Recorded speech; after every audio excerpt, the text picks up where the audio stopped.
Yes. Is there an echo or anything? No. Okay. All right. So, what's up, everybody? Thanks for clicking this video. Thanks for tuning into this live stream, Sunday live stream edition with who? Who am I with? AKDI. Yes, this is my beautiful wife, everybody. Y'all be nice to her, or else I'm going to jump through this phone and get you. So, Wow. anyway, yeah, this is a Sunday live stream, dry edition. No vino in this one because I had somebody yell at me the other day about drinking. We're trying to be a little healthy. Yes, healthy. It's great. It's great, guys. It's okay. Don't worry. You can have your wine like a week later. Fingers crossed. Anyway, anyway, so yeah, this live stream should be fun. We're going to talk about a few different things. How was your week acting? Did you have a good week? Yeah, it was a fast week. Like, I didn't know how it went by. I had a bunch of stuff to do. It was a good week. Yeah. What about Yeah, this week was very hectic, a lot of classes. It was kind of stressful. Did a lot of writing, tried to be productive, went out and partied a bit. We went out yesterday. Did you have a good time? you? Yeah, it was cool. Yeah. We should have, well, we have some pictures, right, of our Halloween stuff, right? If I Yeah. remember right. Should Yeah. I post them on the community tab? Sure. Yeah. I should let the people see. My outfit wasn't as good as hers. You're hella creative. I am. Okay, well, that's good to hear. Yes, I am. All right. Well, anyway, so speaking of yesterday, we went out and we had a nice Halloween party. We went out with some of Acti's friends at some like college event. My old ass was in there looking like a fly on the wall, just trying to not do like some super old dance moves. No, I mean, in my defense, it's like not college. Like, most people were doing their masters or they were like working and stuff. So they weren't that old. I mean, young. Yeah, but still, I was probably definitely one of the oldest people there. Like, I don't think anybody there was older. Yeah, but you still like rocked on the dance floor though. Yeah, and I got to DJ a bit too, and I'm like a decent DJ. I got like a good 10 song playlist. I think will rock. No, they should have let you play more, definitely. Yeah. Do you think you got a good set? Like if you wanted to DJ? Yes, but the problem with my DJing is that I play whatever I want, and sometimes I can't read the room. But yeah, that's just No, I think you have good taste. I think you could set it off for like a good 15 minutes for like either like a super pop crowd or like a crowd that's like hip hop. I think you could get by. okay. Okay, thank you. I didn't know my hip hop skills were that good. No, I'm pretty sure it'll be like some like a lot of Biggie, maybe like some Jay-Z jam. And then Yeah. like you'll mix in like the Beyonce songs that she has with like Nicki Minaj or something. Yes, sure. I'm definitely adding Beyonce to that list. No, I think if you did like a Beyonce set, it would be fire. Yeah, no, I like know all Beyonce songs, like all of them. So, Right. Wait, but whose set would be harder? Michael's set or Beyonce's set for DJing? I mean, it depends on the crowd though. But if it was how it was like last night, like a crowd was mixed and they were relatively young, I feel like Beyonce would set it up better. But if you're looking at like a older crowd, then Michael might like go harder. I don't know. Yeah. The thing is, Michael's played at both crowds, young and old. But Yeah, Beyonce last night, if we think about it, last night they didn't play any Beyonce, and that's kind yeah. of a shame. I was waiting for the Renaissance hits to Now, drop. single ladies would have set it off. Yeah, it's just too played out. Like, it's too cheesy now. Every party is a bunch of cheesy songs. Every party is always cheesy Yeah, songs. Come on. I guess that those are the good times to actually listen to the cheesy songs because you don't really Right. listen to them at home. Right. Like who's really listening to like "Hit Me, Baby, One More Time" like on a Thursday at Yeah, home? I know you were jamming to all the Britney last night. I am because she's Louisiana's sweetheart and America's idol, and we love her. I know, Protect Britney at all costs. I know. No, but last night, we had a good time and we even went out after the party with some of your friends. And then, of course, we come home later that night. And then all today, I'm like working on stuff and you're like doing your own thing. And then Mhm. right before this live stream, I turn on the news and what do I see? Another like crazy mass shooting Yeah, in America. And there was like in Ybor City in Florida, which is like outside of Tampa, there were like 18 people got clapped up. 18 people got shot, and two of them died. And who knows how much like the body count will go up. And this is not that long. Like after like a week ago, somebody in Maine shot up like 20 people and stuff like that. Like it's I think crazy. But like 5 go days, ahead. no, since the main happened. Wait, what'd you say? I think like since Maine happened, it's been like 5 days or something. Yeah, it probably hasn't even been a week, right? And Yeah, so like I don't know, like this it's crazy because we're out here in Budapest, like the people in like Florida were doing like enjoying Halloween, going out, yeah, drinking, partying, whatever. And like yeah, a few of them aren't gonna be able to come home. And it just makes me thankful that we're at least somewhere safe. You know yeah, what I mean? definitely. Like we don't have to think about every time we're going out. We don't have to think about, oh, like is there gonna be a gun here or there? Is there gonna be a shooting here or there? So that's definitely like peaceful. I mean, I personally don't know what that feels to be thinking about guns and stuff because I never lived in the state for that long. So Well, you went to the States, right?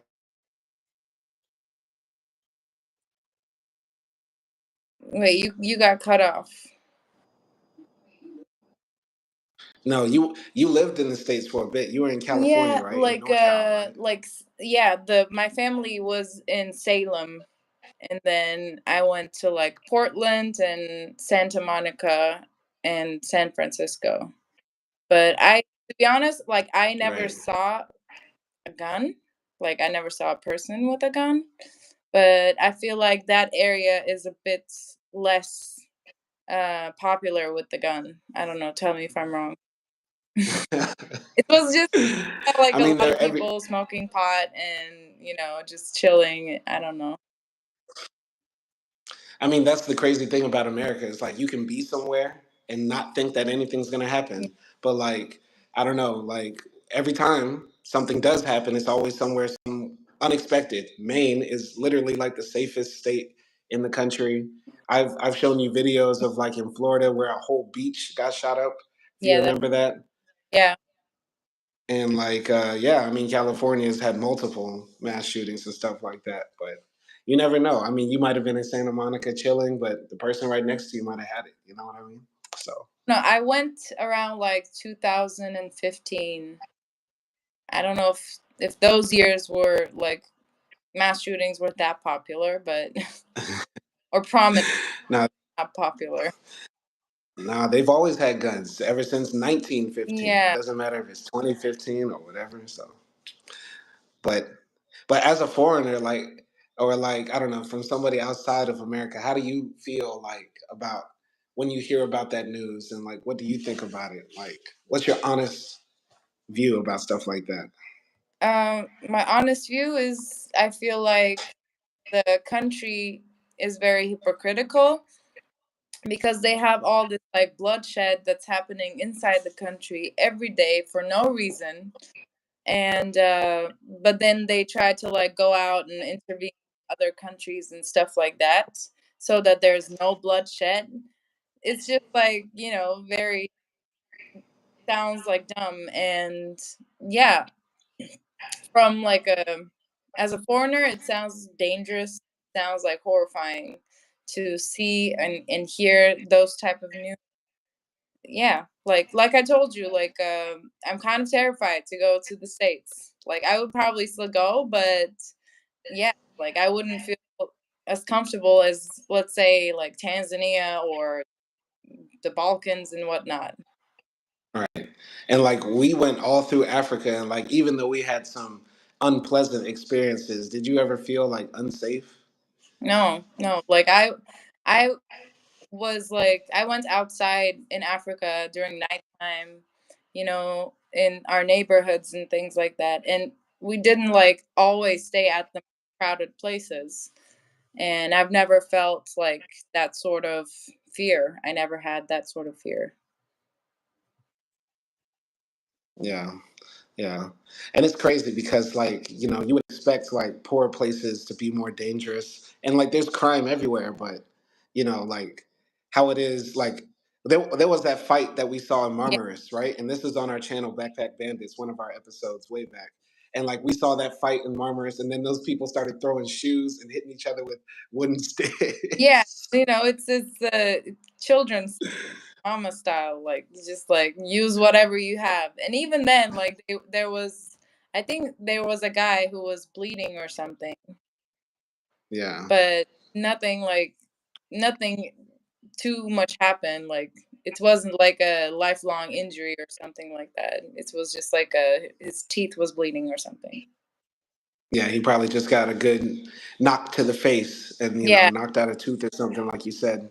But even then, I was thinking, I was actually kind of happy to see a fight happen in Marmars. Not because it was exciting, but because I was like, oh, they can fight and nobody dies?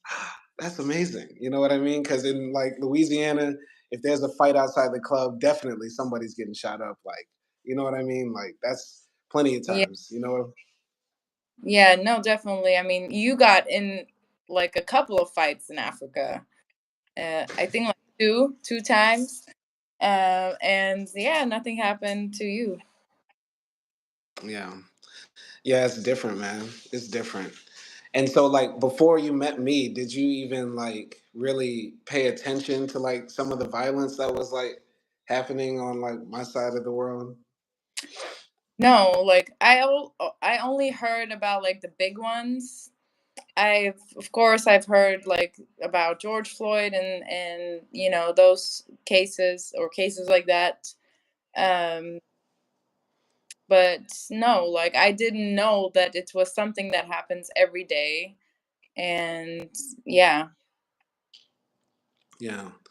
Yeah, that's the thing. And a part of me felt like bad, like, sharing that part of the country with you. But it is something that honestly more people should talk about. And like, because even though, I'm not Mr. Patriot, I felt like a little bit like, damn, I'm making my country look bad. But then I had to remember, wait, I don't give a fuck about America. Who cares? So, like, fuck it, just say it. And, I was sharing with you, like, every time a mass shooting happened or all the crazy stories of just rampant violence and this sort of stuff. It's sort of crazy, when you really start to analyze how much gun violence is in America, you know? Yeah, no, I get it. Like, I love to compliment my country, but I also love to shit on my country because that's fun. And those things that I like, complain about are the things that I wanted to change. And those things are like, that would make like a greater society in both countries. Yeah. Yeah, absolutely. Because, like, you have your problems with your country, but you still love your country. You just want it to stop doing X, Y, and Z. And it's like the same with me. Like, I just wish us as Americans, like, we would actually, like, do like what other countries do when they have mass shootings in Thailand or Serbia or Australia. Everybody says, you know what? I don't want the guns. I love my fellow citizen more than the gun.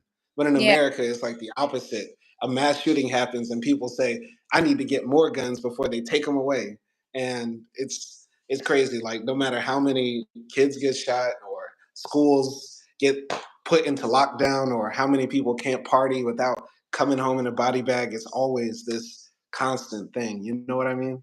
Yeah, it's also like as a foreigner, it's very hard to grasp how you guys view the gun because I know you're not like that. So it was hard for me, even like after we started talking about and looking at mass shootings and things like that. It was still very hard for me to grasp that you guys like really actually love the gun.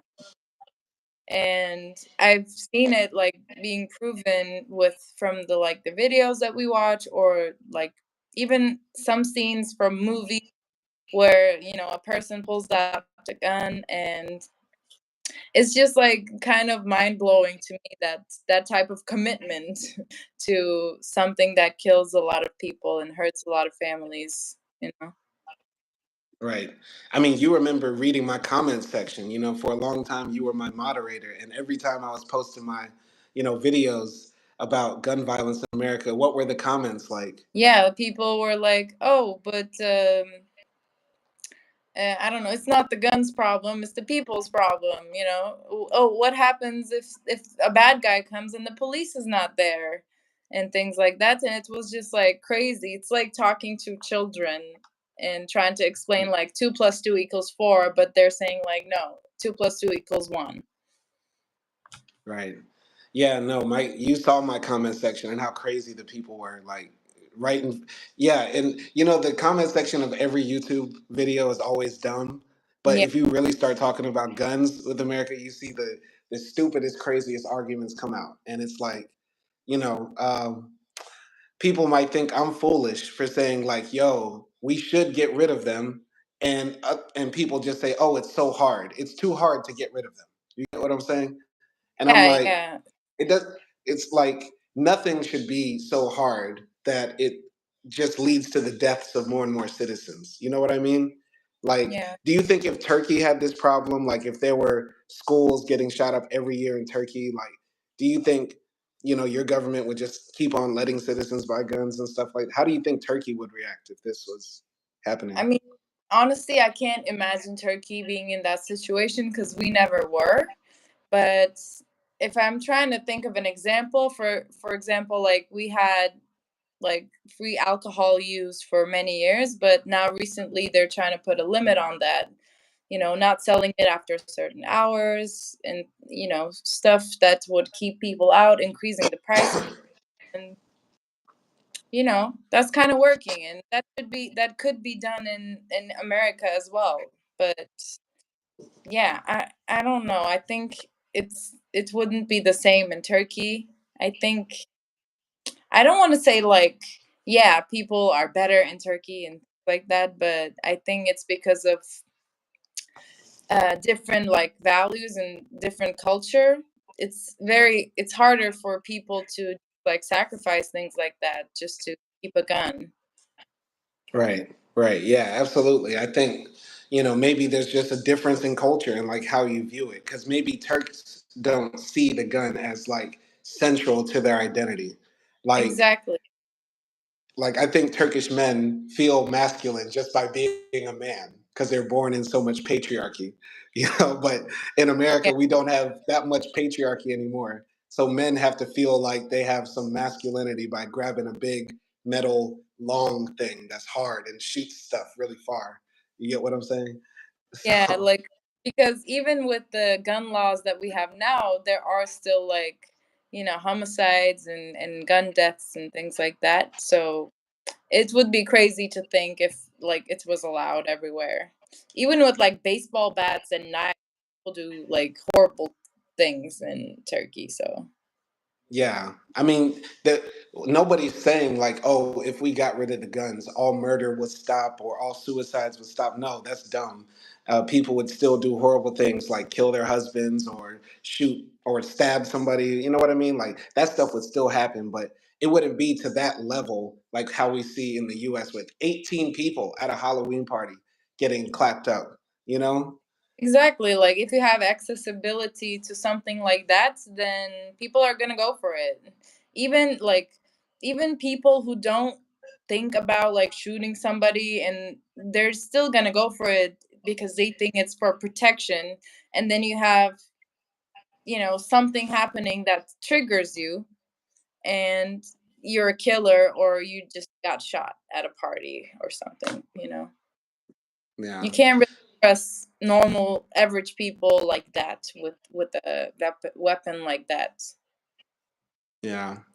Yeah, it's just a different mentality, man. And it's like you just said, the access makes people do the excess. when people have access, sometimes they go excess, and that's what we're seeing, like in my country. And like, I'm kind of sad to see it happen because, like, you know, the majority of people that die from gun violence in the U.S. men that look like me, like black men. The number one killer of black men is gun violence, right? For multiple reasons, right? And nobody's saying like I'm just condemning the gun. It's also people making choices with their life to pick it up and shoot at other black people or black men. You know what I mean? But it's just the essential access. It kind of makes me feel like, damn, they literally put all these guns out here just so we can sort of kill ourselves, like in Yeah. a sick, twisted way that white supremacy sort of makes people hate themselves and then also want to kill people that look like them, as killing their identity. It's kind of really deep if you really think about it. You know what I mean? Yeah. But if go It's ahead. like you said, it's part of like the systemic fight with Black Americans, sort of trying to keep them at like low. Right. But the crazy thing is I look at gun violence a little bit like the fight against white supremacy, because in white supremacy, white society does things that even hurt themselves, and they still don't care as long as it keeps other people subjugated. Yeah. Like uh they don't care how many little white kids, like you would think blonde hair, blue eyed little girls in first grade class, as soon as they get shot, they would take away the guns from everybody, because but that's not the goal of white supremacy. The goal of white supremacy is not even to protect white people, it's to subjugate another group of people, even at the detriment of yourself. And that's sort of the pathology of it. You get what I'm saying? And Yeah. that's why it's so crazy how we even even people that love the gun would still rather see like their own children pass away than actually give up that gun. Like that's Damn. the craziest part, man. It's so That deep. that sounds crazy. That sounds crazy. Yeah. Wow. And then what makes it even crazier, I'm sorry I'm ranting to No. you. I'm sorry I'm ranting to you, but when we think about like the history of the gun laws in the US, right? Like the reason they gave a lot of people the right to have a weapon was because back in the day, there were no police in America. I'm talking about like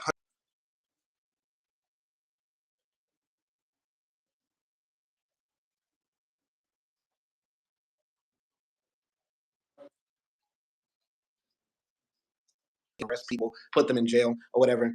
And the first deputies were essentially created to catch runaway slaves. There were people, black men, who were trying to escape slavery, run from the South, and head up north.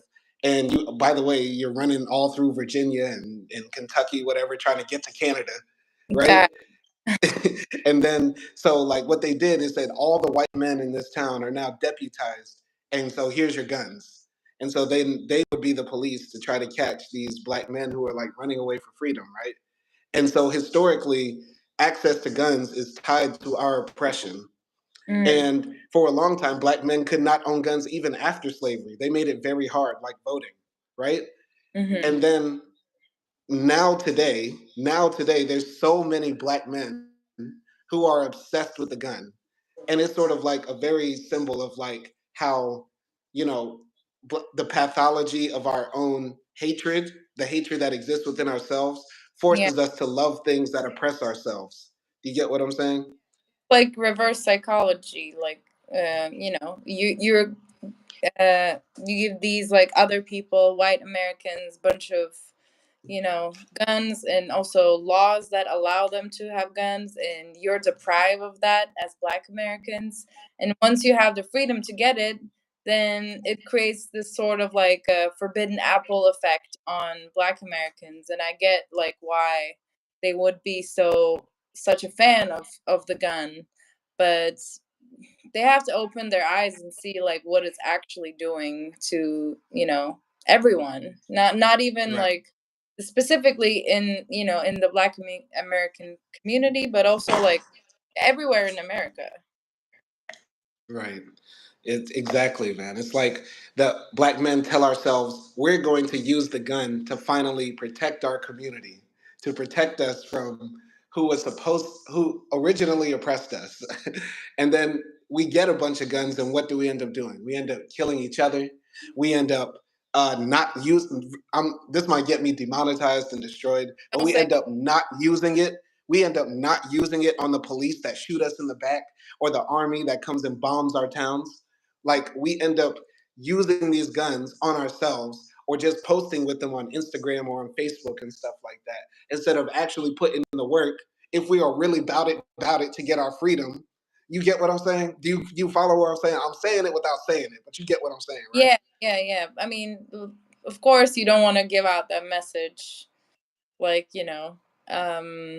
but yeah, like, it's just that it's when you have that sort of weapon on you, it's gonna go off at some point, and it's not gonna be probably worth it. And you're probably gonna be around your own people, and it's gonna be probably about something stupid.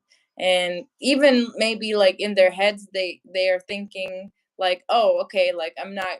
It's not gonna hurt that much. I'm just gonna like shoot him in the leg or something, and then it turns into like a mass shooting, or you end up killing that person, and all of that.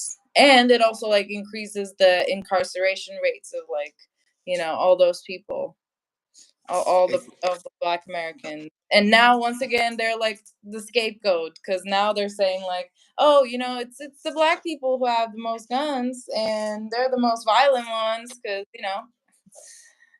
so it's like a endless circle of insanity. Oh, God, you nailed it. You nailed it right there, talking about the incarceration rates too, man. Like, you get caught with a gun if you've had a crime in the past, or the weapon is your cousin's, or it's unregistered. It's a dirty weapon. You bought a gun off the street. It was used in a murder. Now you're doing 25 to life, and you didn't even pull the trigger. Like, so many incidents like this happen all the time. And like, still, it is so frustrating. Still, people look at the gun like it's the source of manliness. It's the source of our freedom. It's the way to protect yourself. When all it's done is hurt not only Black people but Americans, man. And that's why it's so frustrating. And that's why, God, I could. It's like it's like Stockholm syndrome, a pathology, a sick, Yeah, weird fetish. It's man, I don't know, what was it? It's a self-fulfilling prophecy. It's like that, yeah. in a way. But I'm gonna just say, I hope. Well, rest in peace to the people that lost their life in Florida. Rest in peace to the people that lost their lives in Maine, and rest in peace to the around, I believe, 600 Americans that died this year from a mass shooting, or gun violence in general, which is probably much higher, right? And man, and I hope the people that did get shot this year, which is in the thousands, I hope they fully recover. And man, turkey sounds amazing right now. I'm gonna go back to Antalya, man. Fuck this shit. Oh God, it's just sad that it could have been prevented. That's what is like super super super sad. Like, this didn't need to happen. If you guys just have like a humanist right. Yeah, To not have, just basic love of other citizens, right? But I mean, it's it's not the first human rights, like right to live. right to safety, right to life, right to, you know, oh man, it's crazy. It's crazy. But since we got on this, and I'm sorry to talk about this, I know that topic is like just, dark. I mean, it's just sad. It's just sad. Yeah. But damn, I the reason we hopped on this live today was actually for a bigger topic, and this is related also to the Halloween party that we went to. So apparently, guys, I'm the most hated Black person in Tunisian history. No, I already knew that. I already knew that. But so, Acti, tell us about your friend. You have a friend from school. Where is she from? Yeah, she's from Tunisia, and Okay. yeah. Okay, all right, yeah, yeah. Then we don't have to dox her. We don't have to put her name out there. But you Yeah, guys know, you guys know on my channel, like I've talked a lot about my time in Tunisia. It's how I started my channel. It's one of the first videos that blew up, and it was just me talking by myself, sharing my life, and it validated my idea that I have in my head that the world seen through black eyes is very compelling, and people are captivated by it. And I'm so glad that the people rock with me that way, even though I'm talking to two people right now. But yeah, I was just gonna say. So we sat down with my wife's friend after going to the party. She's Tunisian, and she said that she saw my first Tunisian video many years ago, right? And that was kind of weird in a way because I never met anybody in real life who saw me on YouTube first. You get what I'm saying? So so like yeah, basically she confirmed that yeah, Tunisia is racist because something that I've spoken about on this channel before is that in Tunisia they have horrible sayings about black people. Black people are basically the butt of every Tunisian joke and the butt of every stereotype and negative perception that exists in the minds of the weirdest people on the planet, which are North Africans. I'm sorry I'm ranting, but you know where I'm going here. yeah, yeah, Anyway, she essentially said one of the classics from the era of mine. Oh, you are treating me bad. You are treating me like a zanj, like a black, like an abid, like a all that, like a kahla, all the negative words that they have for black people. And so the party got really awkward after that, but it wasn't awkward for me because I had already known that. But yeah, that was a very interesting moment because, of course, I was like the only black person there, and my wife is closer friends with her than I am, and this was actually a moment where I should have. Well, I actually did the right thing. I didn't say anything, and I let her talk herself into her grave. But this was the moment that it was on the onus of, I believe, non-black people to check anti-blackness, right? yeah. And so I think that was a very interesting moment to actually talk about this topic. What is the role of like white people or people that are non-black in fighting white supremacy and anti-black racism? Because black people, we're not going to be able to defeat this thing on our own. I want to know what you think. Like, I don't know. What do you think? Yeah, like as a non-black person, yeah, like it's I don't always how do I say this? At first I want to like admit my part in it because I don't always do the right thing when something like that happens because it's a I can't always get into that mindset and things like that. So first of all, I know that I should do better personally, but when we're talking about like in general, I feel like um, white people should do a lot when it comes to checking each other because I'm just gonna give an example. Like when let's say Russia attacked Ukraine, nobody expected the underdogs, which were Ukrainians, to like fight against Russia and alone. So all of the countries, NATO, whatever, they supported Ukraine, and probably they had more of an effect than the Ukrainians themselves.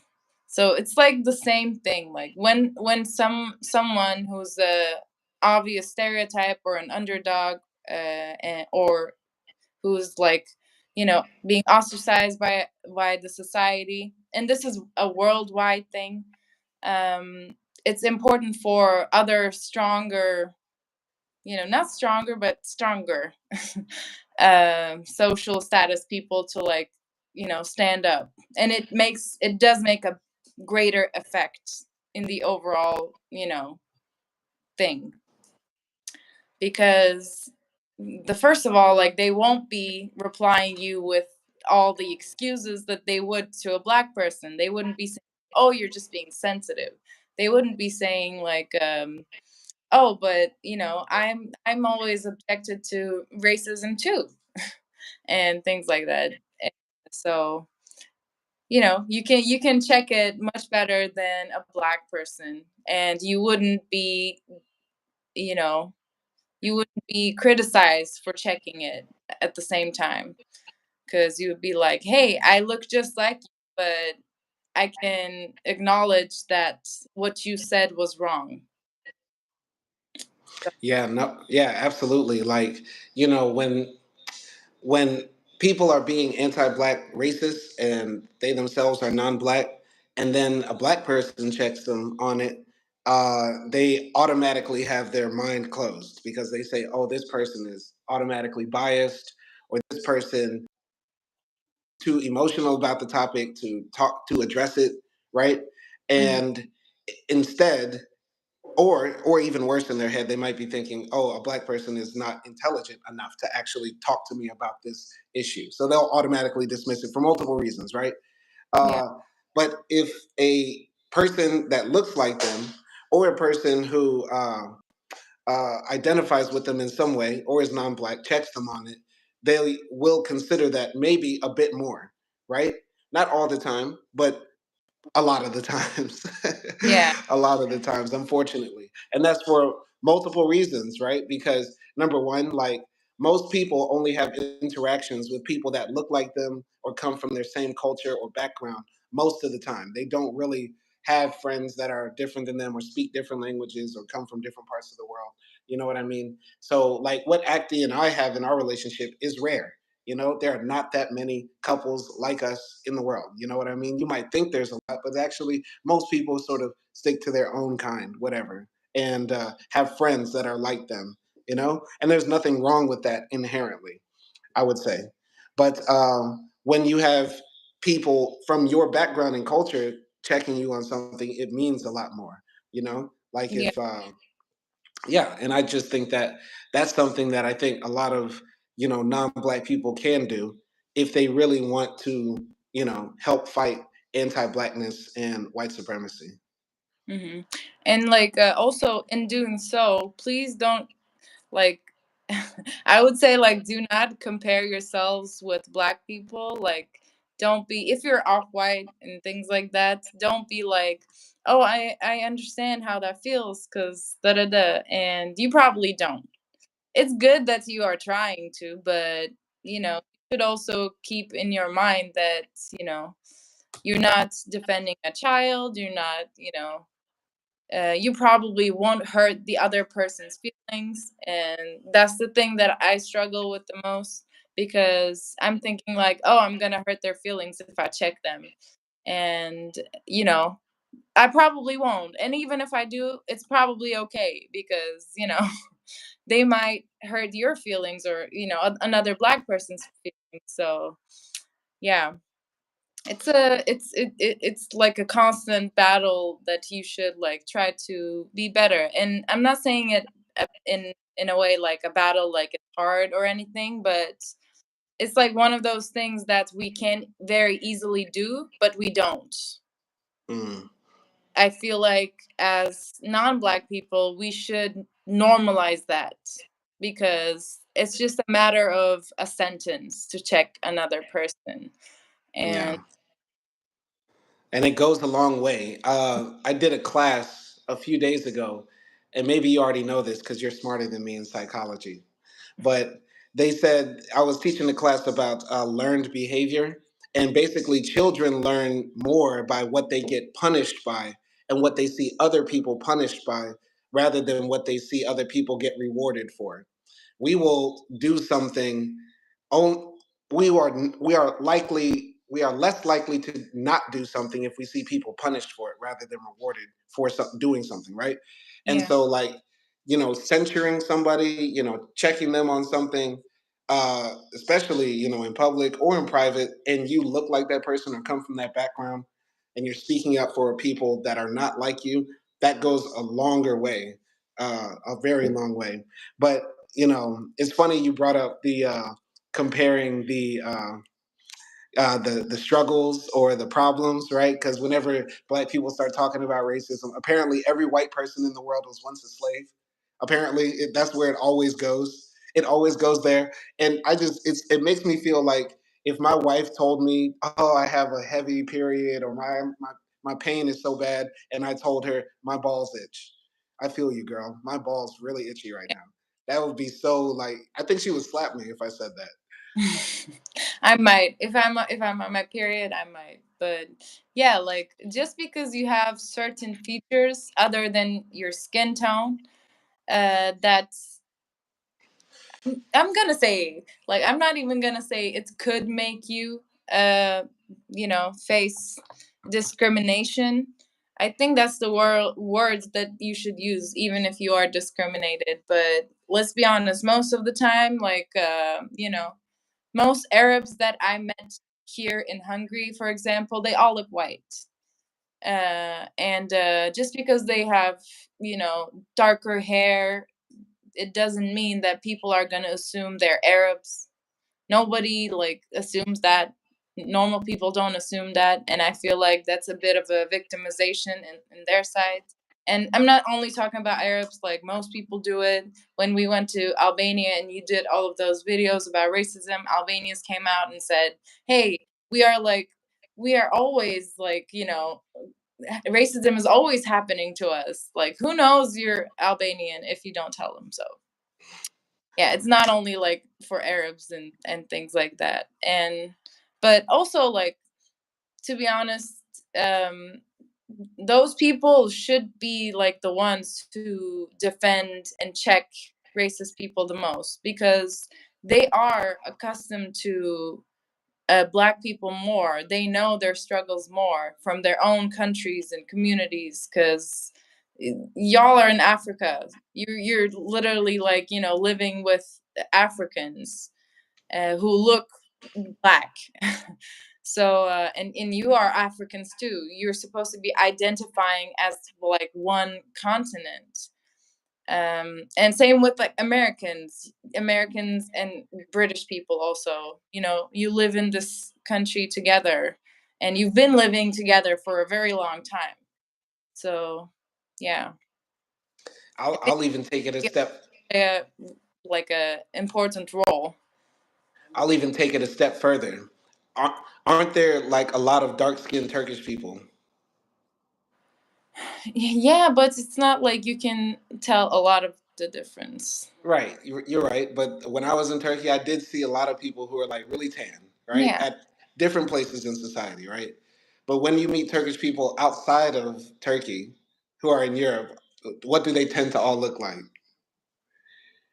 What, white? Yeah, they look pretty white. The Turks outside of Turkey, in my opinion, Oh, I get it. I get it. the Turks outside of Turkey look pretty white, even though Turkey has like a multitude of shades. They are not black people, but they have like some really tan Turks.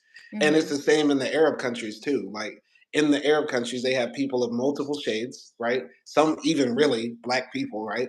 But the majority of the time, the people that are able to, get out, afford it, to get educated or get jobs abroad, they are the, typically the lighter skinned ones, right? In those Hmm. countries and places, right? From Yeah. my experience and from what I've seen. And so that goes to show that there's even colorism in those countries where a lot of people are coming from, right? Yeah. Definitely. So yeah, it goes to show that while those people can somewhat sympathize and understand, because being Turkish, yes, you will face discrimination, right? If somebody like is hateful against Muslims or they have Turkophobia or whatever, right? That does exist, and like against Arabs as well, and Asian people, and Latin people, and all sorts of people, right? There's discrimination and bias against them, but it's never on the level of what black people have to go through, because there are places some people can go where they are not seen as that other, and there are no negative biases about them.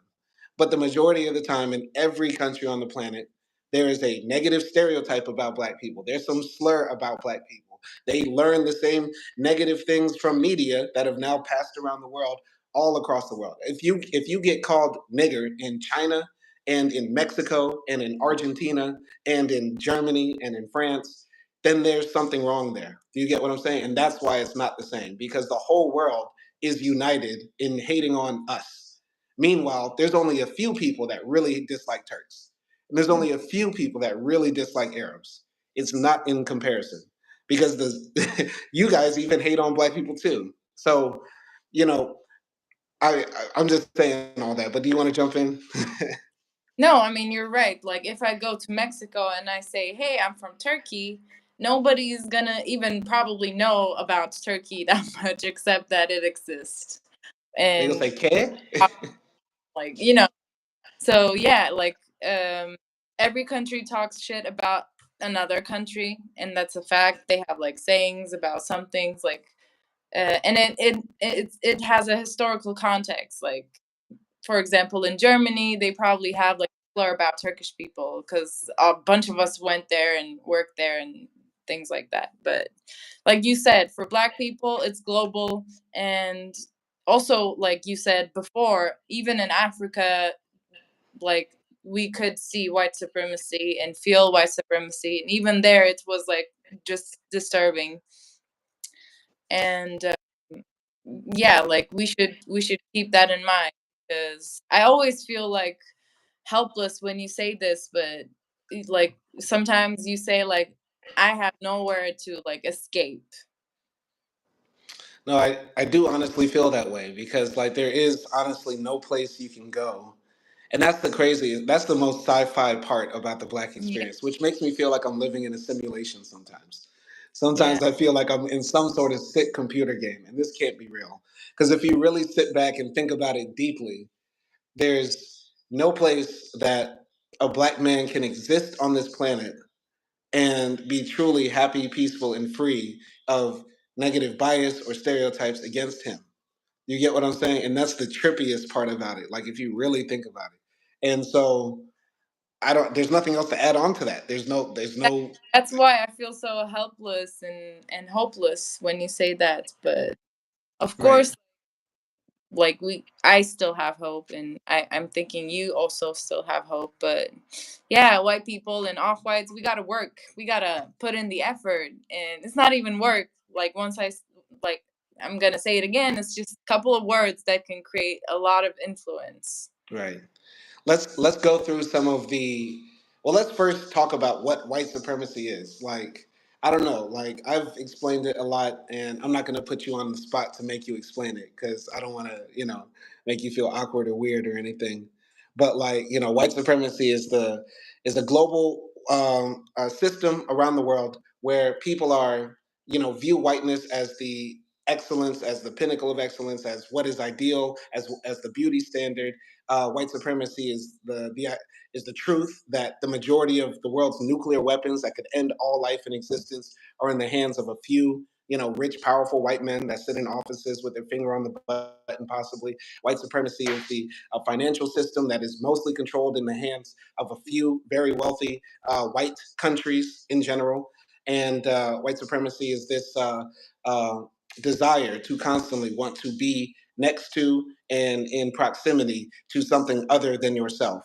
And the enemy of whiteness is always viewed as blackness, which is seen as the opposite of that thing, right? And this plays out in all the sectors of life. And yeah, I just wanted to ask you, like, when did you first like become aware that that this sort of that's what sort of like how the world is, at least, or if you even share my view. Maybe you don't share my view exactly, but that's sort of like how I view the world when I sit back and analyze it. But what do you think? Yeah, no, I mean, that's definitely like, I share your opinions.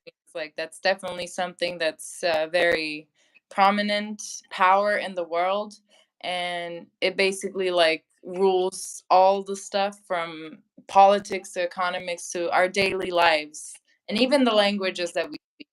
It exists like everywhere. And I mean, the first time, like, I was aware that I was aware that there was like a white loving perspective of most people. Like, even in Turkey, for example, everybody wants to go to Europe, everybody wants to live there, and I don't know, marry a European, something like that. That's like you know, a heaven for a Turkish person. And nobody's talking about going to China, nobody's talking about Africa and things like that. So, um, but I think the first time I never had a term for it because I didn't know the term.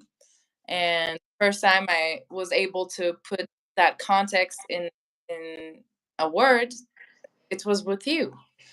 Yeah. I I started to like talk we started to talk about it. I started to like, do my own research here and there, notice things like here and there when we were traveling, in my language, in my own like family, in my own family's thoughts, friends' thoughts and things like that. So, yeah. And then I mean, once you see it, you can't unsee it. So now now like you can see it everywhere, and it's like, can't I just have like, 1 minute of not that being present anywhere? Right. And it's different. Like the thing about white supremacy is like, yeah, we speak English right now, right? Definitely a European language, the white man's language, right? And there Yeah. are more French speakers in Africa than there are in all of Europe. All of Latin America is filled with indigenous people, people that have been there for thousands of years. And now all of a sudden they speak Spanish after the Spanish come and basically destroy their civilizations and make them, subjugated under them, right? It's the religions that we have. We literally worship white gods. When we were in Africa, we saw pictures of white Jesus everywhere. You know what I mean? In Islam, they don't show pictures of Muhammad or God or anything like that, but they make it very clear that Arabic is the language of God. And the Prophet was definitely a very white looking Arab, right? And that sort of stuff. And when we think even about the language we use, light is considered what's good, white is considered pure, black is considered what's evil or dark, and that sort of stuff. So it's very deep because, like, imagine if this whole world was reversed, where instead of Beyonce dyeing her hair blonde, Taylor Swift had to get cornrows to go pop. Imagine if, we lived in a world where Swahili was the language of international business and commerce and trade. Or imagine if a Bantu religion was the number one religion around the world, and everybody prayed to a black man standing on a cross or something like that. Like, Mm. we live in this world where we're so used to seeing the world a certain way, we couldn't even imagine it the different way. Because if it was a different way, we would have to say, wait, why am I putting blue contacts in? Why am I, trying so hard to go to France? Why am I, trying so hard to wear a nice suit or a tie and a button down? You know what I mean? That shout out to Avery Adams. He came in here. Craig Mack is in here too as well. But yeah, we live in this world now where it's almost impossible to see things a different way. You get what I'm saying? Yeah, this So of that series that we watched, Knots and Crosses. yeah, Knots and Crosses and some other horrible movies and TV shows who did not nail it exactly. But you know what? It would be impossible to make a show like that exactly because everything would have to be in reverse, and it would be Yeah. it's impossible to even try to do that. But yeah, so like let's just go through like what people can really do to like try to, make this world a better place for all people, right? But specifically to fight back against white supremacy and anti-blackness. Like, what do you think like off-whites or white people should be doing? And by the way, does the term off-white offend you? No. Why? I just find it very useful to describe the people who are like kind of white.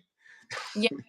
No, actually, it was very useful for me too because every time I have to make a decision on a job application or something, and I'm always like, okay, I look white, like I don't look different from a white American that much, but like I'm not white. I'm also like from Middle East, so and they don't have the Middle Eastern option, so I'm always like, okay, what do I choose? So I wish they add that to the list, white, off white, and black or something.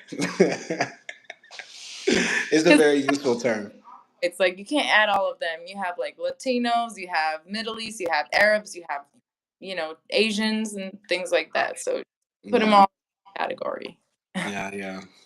But no, like, what do you think? Like, we could say, like, to help people who maybe are like trying to like understand white supremacy or anti-blackness. Maybe they have black friends. Maybe they're married to a black person. Maybe they're working in a company that's black. If and they're like, what do you think? Like, they could do to like be good allies or to check the white people around them who are being racist. I don't know. Oh, damn. I mean, it's such a deep topic and you can't really like I feel like if you're gonna talk about this, like you have to like sit down and have that deep conversation. That's what would like it might affect people, but I'm sure there are things you can do in your daily life. And I guess like the first one would be checking other white people and off whites and whatnot. And I don't know. I have a question. Tell me. So, like, for example, when we're in Africa, I had that event that happened where an African, like Tanzanian person came up to me and said, "Oh, I love white people. I don't like black people." Something like that. And he said he wanted to go to Europe. He loves being around white people, and all white people are so nice and beautiful and things like that. Should I check black people too if they I are? I don't know, because I felt like I didn't want to be like, you know, oh, like, don't say that. I didn't want to be like, it felt weird. I did say, like, why are you saying like that? I think people here are beautiful and things like that. And I felt so cheesy. And I was like, this feels like, I'm talking to a kid. And this feels like I'm talking to my brother or something. Uh, like about racism and things like that. So I don't know. Like, should I be checking like other black people if they have white supremacist ideas? Because man, that's I don't. It's so. A part of me wants to say in totality, like yes, every single time, because white supremacy, no matter where it appears, like you should check it. Like you should talk to a person. You get what I'm saying? In that case, what if they say like, what do you know about being black? And it's true. Like I don't know anything about being black, so but you're white, so you know white supremacy, and you know when it appears, right? Just like you're not a man, but you know toxic masculinity when it appears, right? yeah. Right. So I mean, th- I th- would check other women about toxic masculinity if they were like, defending that. exactly, and you're damn sure gonna check a man if he's doing toxic masculine stuff, right? Yeah. Yeah. So like in that particular situation, it's very easy, in my opinion. It's like you should have just said, "Love yourself, black man. Love yourself." And get some better game because this ain't how you holla at women. That's a horrible pickup line. I love white people is a horrible pickup line. The panties dry. What? No, I don't think he was trying to holler at me because I told him, yeah, I'm here with my husband and I'm showing you. And he said, oh, you have white friends? So No, like, no, I no. surprised, like, No, no, no, no, no. It was, people are men are dogs. Men are dogs. They'll smash somebody's wife. He was like, you got a husband, and you know what I mean? Like, dudes are sick. anyway, I'm sorry. I just had to ask that question because, it was a No, dilemma in my I remember. no, but that's a very good question. So let's say, if that happens again, right? And pretty much that'll probably only happen in Africa, and that's like a very specific type of thing. That type of Yeah. comment would only happen in Africa. So, and there's a way to answer that. Say just love yourself, black man, and get some better game. And please, please get away from me. That's what I would say, honestly. That's the Okay. only way to check that. But let's say like you're talking to like a black person who argues that there is no white supremacy, right? Or that, racism was in the past or it's over. Yeah, like they don't maybe like argue that it exists, but they are like, you know, going along with it. I mean, Right. do Like we with them? Is it their decision to like live their life like that? I don't know. no, like if a person wants to live their life like there is no racism or anti-blackness, that's one thing. But denying its existence is another. And if you just so happen to be in a debate with this person, it doesn't hurt to drop off some facts. To drop off some facts. When we look at the world in its totality, black people have the least amount of money, the least amount of access, the least amount of opportunities. When we look at our societies individually, they're stratified at the bottom. They have the least amount of chance for success for multiple factors. I mean, if you break it down for a person, just for a debate's sake, Mm, you know, that's basic. You know what I mean? Yeah. And yeah, let's get into the comment. Could you read Avery's comment? Yeah, Avery said racism isn't over. It's not done in the same way. People are oppressed more on the macroeconomic level now. Yeah, I absolutely agree with that. Like the way white supremacy works now is somewhat through violent means, right? Like they still have to come out and bring the police out to, put knees on our necks, shoot us in the back, and that sort of stuff. We still send, the U.S. at least, still sends their military across seas to smack around some brown people every now and then. But overall, it's like financial deprivation, sanctions on Cuba, sanctions on Zimbabwe, making sure that these niggas got no jobs. You know what I mean? Like shit like Yeah, that. yeah, yeah, yeah. I But mean that is a popular thing, like mostly in the American world, though. I would say, what do you mean? Tell me. like, you guys have the systemic like racism, Mm-hmm. and I feel like maybe I don't know about like Britain, but if you're, for example, if you're a black person in Turkey, yes, you're gonna be like discriminated in a societal level, but it's won't be on an economical level because you'll probably get paid. If you're a Turkish citizen, let's say, you'll have the same rights as a Turkish citizen, but you will get discriminated in other ways. Right. Right. Like it's And I like feel like in America, it's not like that. But correct me if I'm wrong. right. No, like no, it's similar. Like a black man can become a lawyer, a doctor, and stuff like that. But he'll still face that possibility of violence because we live in a violent society in America, and Okay. also like lack of job opportunities because he's black. You get what I'm saying? Like Yeah. the Yeah. the boss most likely is a white guy who might say, you know what, you're just not the right cultural fit for our company, right? Mm. And I think a little bit, so I'm going to disagree with you a bit, but I think in Turkey it would be the same thing. Yes, a black Turk would still possibly become a lawyer, a doctor, and that sort of thing. But, there would still be the possibility of the boss or whoever saying, you're just not the right cultural fit. You know what I mean? Yeah. Yeah. Yeah. Right. But yeah, in Turkey, it might be a bit less because maybe they'll look at the black person as like a novelty. You know what I mean? They'll look at Yeah. him like, oh, look, we found the last century in Turkey. He's working in our Wow. office. Isn't he so cool? Mean, like when I think about the black people who were popular in Turkey, we had like two basketball players, I think, or football. Yeah, sorry, soccer. I think soccer. And like one of them was in Survivor, in Turkish Survivor, and he like speaks fluent Turkish and things like that. And he was everybody's sweetheart because he was so cute with his like Turkish accent. And I think he's officially from like either France or Africa. I'm not sure, but Mm. like some country in Africa. But yeah, Yeah, but that's the thing. I think in places like Turkey and all around the world, they like push black men to get into like sports and entertainment. Like yeah, while that boy is growing up, if he shows even a modicum of intelligence or capability, they're gonna say, "Man, you should really start playing some football, buddy."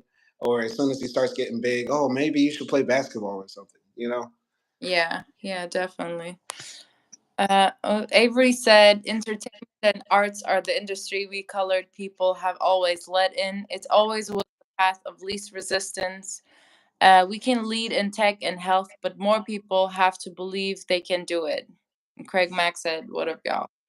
Absolutely. I like that comment, and that's absolutely true. Like we like a lot of people think like, oh, the Jews run finance, right? The Jews run the banks and they run Hollywood because that's just their nature, right? And a lot of people think that about black people too. Oh, that's just their nature. They're fast, strong, and all that stuff. And the Jews are all about money, money, money, and stuff like that. Both of those stereotypes are not true. It's just because the Jews literally could not do anything other than bank and work in like the jobs that the white people, the whites, didn't want to do because Jews were like off whites, right? They're still off Yeah, whites. The Jews are off whites, even though they act very white. They're acting very white in Palestine. but that that is very like dumb, especially considering all the like forced physical experiments that Europeans did on like Africans. they should have discovered that that's not something you can have it genetically. It could be, I mean, it could be genetic in terms of like your family, maybe, and that's also like a very low rate, and it cannot be downgraded to a whole race. Because if Yeah. that, like, come on, like Americans, then they're gonna be like what they have the obese. The And obese gene. Wow. Okay. Those shots at me. obese, Okay. All right. actually, obesity have a greater chance to transfer with genes than being good at sports. To be honest, Okay. All right. Those shots at me a little bit. no, you're not obese. Oh, so Craig Mack says no wine, only moonshine. This is water, baby. I'm not drinking today, guys, because AKDI yelled at me. She said I drank too much, so I'm cutting back on my drinking. Did. I woke up one morning and my wife was just going off, so I poured all the wine down the sink. So stay hydrated. Okay.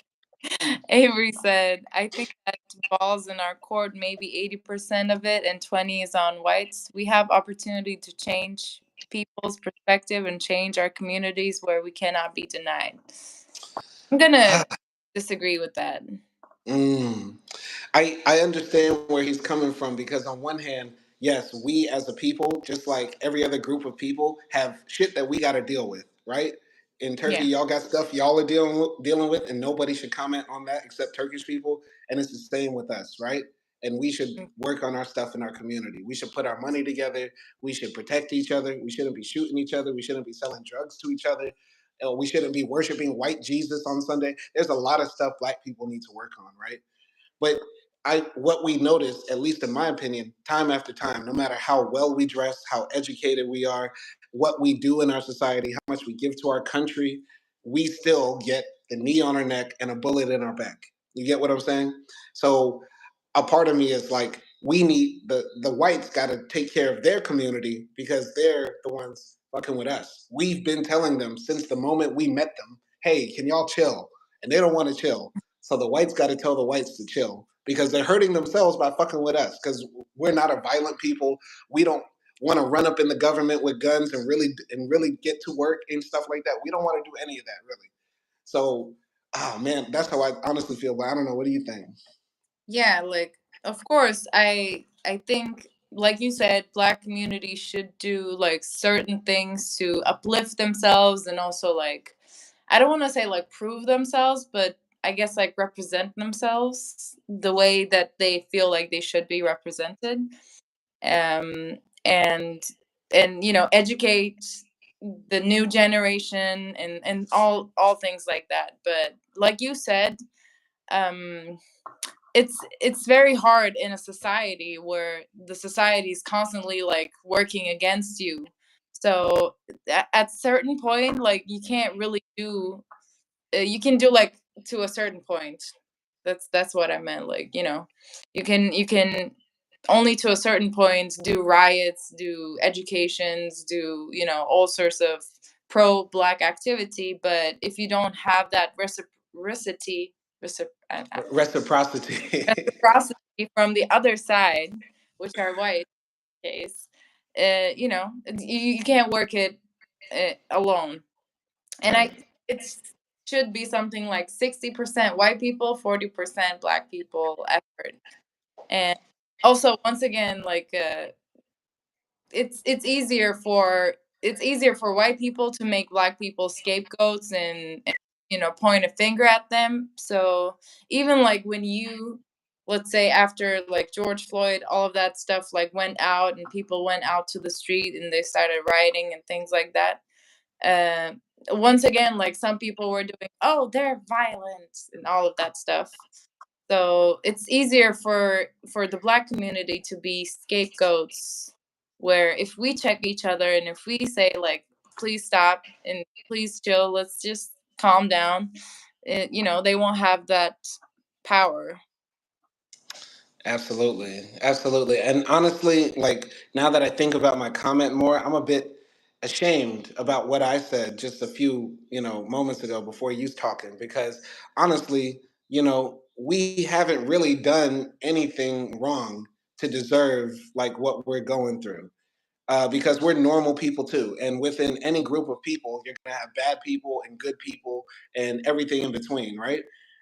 So, like, when I think about us as a community, we're just a group of people who get an undue amount of hate on us for just what a few bad people do within our group, in my opinion. You get what I'm Yeah. saying? Like, we have just as many lawyers, doctors, engineers, or just generally good people forget their profession, and then we have the same percentage or maybe even less of bad people within our group. You get what I'm saying? And Yeah. so I, what we're going through shouldn't have much to do with what we are as a people. You get what I'm saying? yeah, I was gonna say, like, you have been, as a community, gaslighted. That was the word I was looking. Gaslighted by white people to think that you are aggressive, that you are not intelligent, and all the stereotypes. Yeah, it's like, if you get punished enough, you're gonna start to think that you did something wrong. And I feel like that's also like that unconscious and even sometimes conscious thought that the Black community or people might have. Like, I don't know, but yeah, it's like gaslighting basically. Absolutely. That's a perfect way to put it. We've been gaslit to think that we're shit. We've been gaslit that we're shit. You know what I mean? And that's the crazy part about it. So, like, really, when we think about it, we started off by talking about like gun violence, right? And how gun violence hurts everybody, but people keep it partially for white supremacy, right? Just to say we have the gun to lord it over people we want to subjugate. And so that's sort of like the same thing with all these other aspects of society, right? The whites and the off whites want to pick on black people for no reason, and it only hurts themselves and hurts everybody else in the process. And so, like, I think, it's up to a large portion of people to, within their own communities to call out the negative things. Because, like for example, right, I made all those videos about Albania, right? And they Mhm. got thousands of views and stuff like that. And that's affecting the perception of the country. Now, I'm just one guy. I'm not going to say I'm ruining an entire country's reputation. But enough people leave comments in my video saying, yo, I was thinking about going there, but nah. Or I was thinking about going there, but yeah, after they watched some of my content. You get what I'm saying? So they didn't have to call me nigger in Albania. They didn't have to, harass me in the streets like that. But you did. And now those are the consequences. A reputation has been created. You get what I'm saying? Yeah, and maybe even if it's like, maybe even in the Albanian circle, if somebody saw the video and now they're just talking to their friends, maybe you would have those instances where this one magic elf Albanian comes up and says, "Hey guys, what you're doing is wrong." you know, I don't know, like if they're just in a house firing each other up, like, yeah, he was wrong, things like that. But maybe there's now like a conversation in some circles, and Right. maybe there are those people there who are logical enough to say, like, yeah, this is wrong.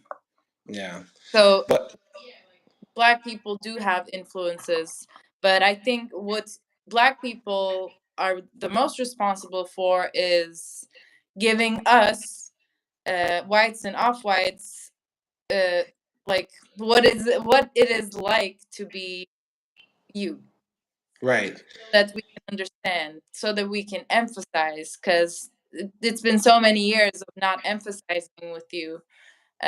So yeah, like, you can just give us the insight of how hard it is sometimes to deal with Right. all that white people and off-white people do. You're right. So that's I guess like the biggest part. Right. Not only the part about sharing our experience so you can like feel us, but like giving you like changes that need to be made. You get what I'm Yeah, saying? And they're very simple changes. I think the change part is more easy than the understanding part, right? Because you could explain to me all day what it's like to be a woman, but more importantly, tell me what I need to do as a man to make life better for women in my life and in the world. You get what I'm saying? So I think it's important, like right now, like let's just get this out the way. Off around the world, stop anti-black slurs or phrases in your language. It's not cool. It's not funny. There's no excuse for it. Saying that, oh, you're stupid like a black or something like that in your language is absolutely wrong. And don't say, oh, we mean black to mean and then you just make up something. No, all the excuses are done. We know the truth now. No more anti-black slurs. Period. In any language. Blackface, not okay. Not okay at all. Assuming things about any group of people, but assuming things about black people regarding our sexuality, regarding our talents, our physical properties, or our mental properties, not okay at all.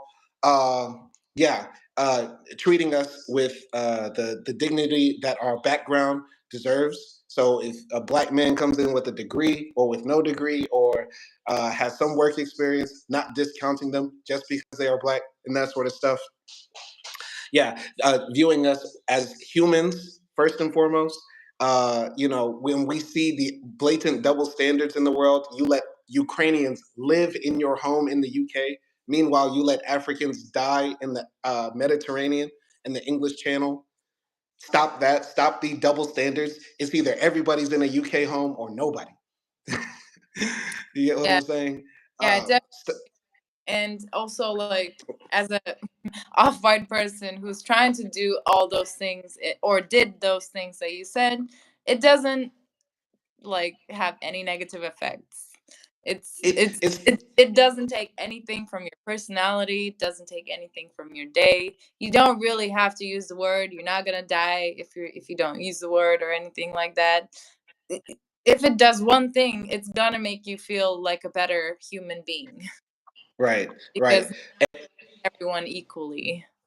Right. Another thing, stop disowning your sons or daughters if they marry somebody who is of a darker shade or is a black person, which is a very rampant problem throughout the world that absolutely needs to stop.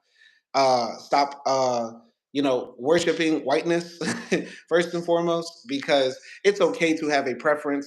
If you like blonde hair blue eyed girls, or if you like Asian girls, or if you like, I don't know, black guys, whatever you're into, like what you like, but that doesn't come with denigrating a different group of people.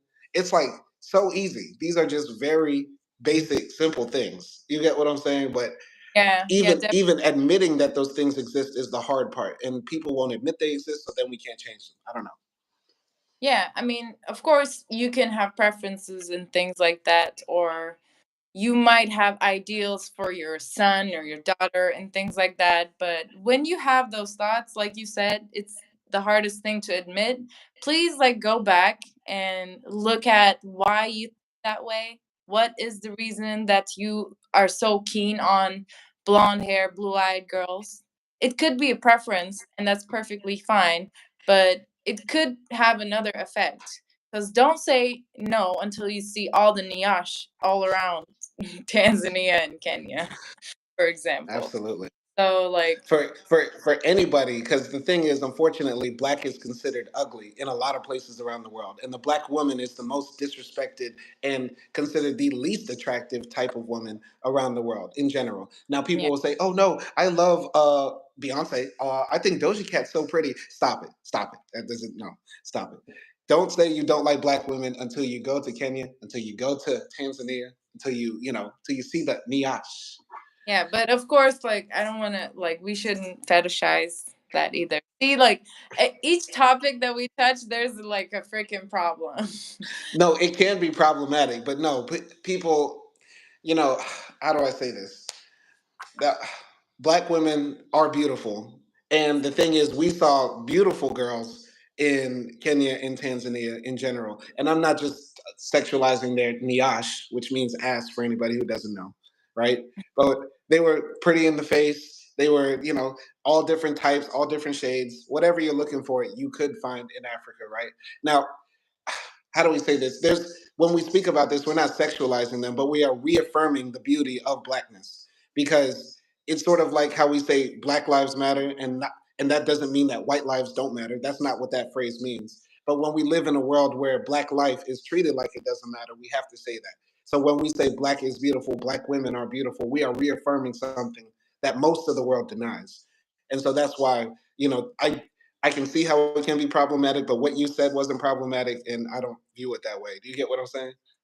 Yeah. I don't know. I just wanted to like also add that, but yeah, like I Right. said, you could have preferences, and that is natural. That if you do like someone who looks like you, that is natural because that's what, like, how our brains are kind of wired, because it's less threatening, um in terms of like, I'm talking about the brain and nothing else. But anyway, but yeah, even if you do have certain preferences, or if you're saying your kid not to marry the darker dude or darker girl or something like that, just do some retrospection, go back in your head and ask yourself, like, why do I think this person is bad? Why do I think this person is unattractive?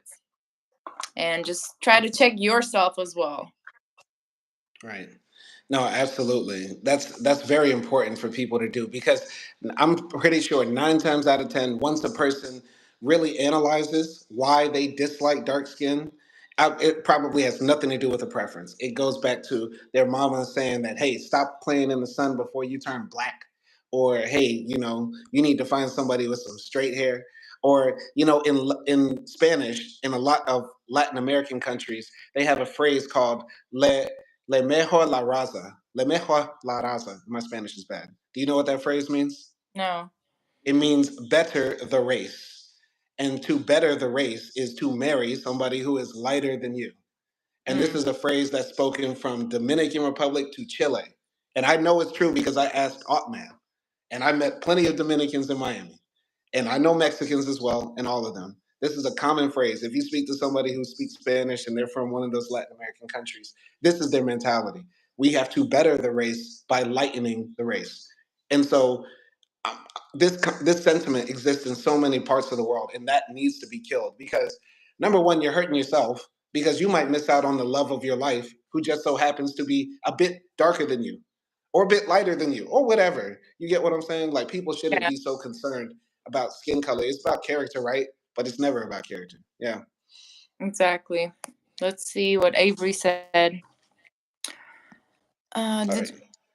We just need to build and hold all the bad people accountable. White people can say the same thing about the cops that shoot unarmed people. Not every white cop is bad, and not every inner city colored is. You're right. Okay, so yeah, that's a dope comment, and I like that because I think he's saying that people need to hold the police accountable, which is something that they rarely do, and like authority accountable. You know what I mean? I don't know. You want to build on that? um I mean, I don't know. No. Are you tired? You want to end this? Blank for a little bit. You But went you yeah. went blank. All right, but then Avery said, "You want to read that last comment?"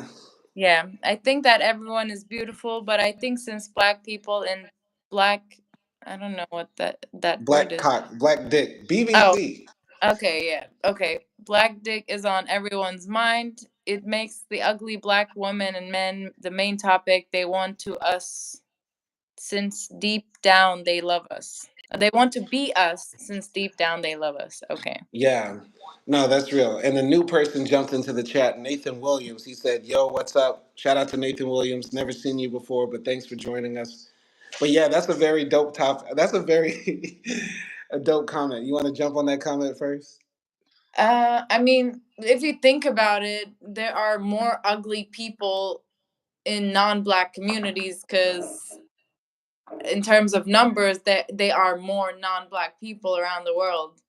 And yeah, like, I agree, uh, they're not fetishized or about that, even if they're ugly and things like that. So yeah, and it is I don't know. It's hard for me to talk about this topic because I can't really imagine myself in that situation. And I do believe and think from what I've seen, like in Africa, black people I've saw was like beautiful. Multiple times I was in awe of the people that I saw. And that could happen in, any country, but it didn't happen in Albania or Kosovo. It did happen a couple of times in Serbia, but anyway, yeah, like, like I said, every country, every community, every race have ugly people and beautiful people. And I don't want to call people ugly because I think everyone has their own special things. But yeah, they're not fetishized in that sense, but only black people are, which makes it unfair advantage. Is it an advantage? I don't know. I wanted to say like it's an unfair advantage because sometimes it could be downgraded to just that. That's hard because the BBC myth, or the sexual stereotypes about black women too that do exist, right, is a gift and a curse. Just to be honest, let's keep it real. It's a gift and a curse. There a lot of black men have just gotten laid just off of the BBC myth alone, right? And if you're a very simple-minded, low vibrational man and all you want is pussy, right? That could make things great for you, right? Like, but overall, it's a curse because there's no way that anybody could look at somebody as being a sexual object and also give them other validations as well, in my opinion. Because when we think about how we view the stereotypes about the jock, right? The jock is supposed to be a guy who's good at sports, but he's dumb at school, right? Or how we think of the hot blonde. Oh, the hot blonde is she's so hot and is super perky, but she's ditzy in the head, right? This is just sort of the dichotomy that people understand people with physical advantages with, right? And so, the stereotypes about our genitalia and our sexuality go back deep and came to the dehumanization that happened to us in Mm. many parts of the world, right? And yeah, there's no truth. As an ugly black man with a big penis, I can You're tell not a you. As an ugly black, yeah, you're not a you're cute. as an ugly, as a man, I think. Uh, I think those stereotypes sort of hurt. You know what I mean? And I don't think that's cool. You get what I'm saying? It's not good to continue to put out those sorts of negative stereotypes about us or to embrace them. You get what I'm Yeah, saying? yeah. No, I mean, now that you talked about it, it does make sense that it is for the purpose of dehumanization, just like, how I'm gonna relate to like women because women are the most like, um, I don't know, like sexually objectified group. So yeah, like yes, if you're an attractive girl, you will get some benefits from it or and some harm from it, you know. So I understand like how now kind of relates to the whole thing with the Yeah. disadvantage. But yeah, it's basically like objectifying you. So in the essence, it is bad. Yeah, definitely. Definitely. It's like it's crazy, man, because like so much of like what it means to be a person is being in somewhat control of your sexuality, right? And one of the things that feels like it's taken away from me is that I feel like I'm not able to just be a normal person when it comes to my sexuality. Not with you in general, but I would say like, before the expectation is always on black men to be the best sex you ever had, or you're supposed to have a penis that falls to the floor and then rolls down the hallway. You get what I'm saying? Or like something like that. Like the expectation that's put on black men to be something that they see in movies or in pornography is always just so burdensome on the mind. You get what I'm saying? And there have been times, multiple times, at least 2 or 3 times that I'm remembering right now, where a white man asked me to fuck his wife and his girlfriend or something like that, right? Like this is a true story. When I was in Miami, I was with my friend Ken. We went to go see Skrillex at some club.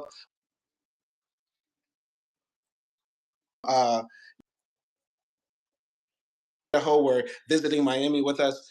And, he said, man, can I get your number, man? Y'all are so cool. So me and Ken give the guy, he texts me later a picture of his wife's pussy and says, hey, you want some of this? I'm like, bro, what the fuck is wrong with you? You get what I'm saying? That was That's, one of the most vivid, but that's sort of like real. Like this is real. Like if you're a, a black man in the Anglophone world, they like that. You know what I mean? And it's sort of sick. I And mean, it's like similar to a bit like race play, because that's like also a phenomenon in the pornographic, freaky world. And it kind of sounds like that. All right, let's get into some comments, man. So Nathan Williams said low vibration. I hope you're not calling this conversation low vibration, Nathan, because we're chopping it up real heavy and getting to some real deep topics. This is the realest, rawest, most fun YouTube channel out here. Even though it's real cheap, we're real ghetto. She's in the other room. She's right next door. I could go videotape the back of her head. But Wow. anyway, Avery Adams said, I'm scared of STIs. I keep my Glock in the case at home. LOL. Said it ain't an advantage for me. I don't know what that's supposed to mean. You keep your Glock for protection. I think you need a Trojan, man. You need some Durex. Um, he said Spanish women love black men in the U.S. Maybe in some places. I think in L.A. and I don't know, man. I don't really care. This ain't passport bro stuff. So, as an ugly black man by Avery Adams, bro, that's some shit I would say to downplay what I want to say. Yeah, man, you gotta have some humor. You gotta be able to laugh at yourself. Ain't that right, acting? Yep. Yeah. All right. Does someone sexually define who they are? That's a very interesting question. You want to jump on that, acting? Um, I guess in a way it does, not in terms of like society. Like it doesn't define you when society looks at you, but it does tell you a lot of things about yourself, I would say. Like you can learn a lot of things through discovering your sexuality. So, but like unfortunately in today's world, society defines our sexuality in a way as well. Or we need to have a certain definition to fit the standards of the world.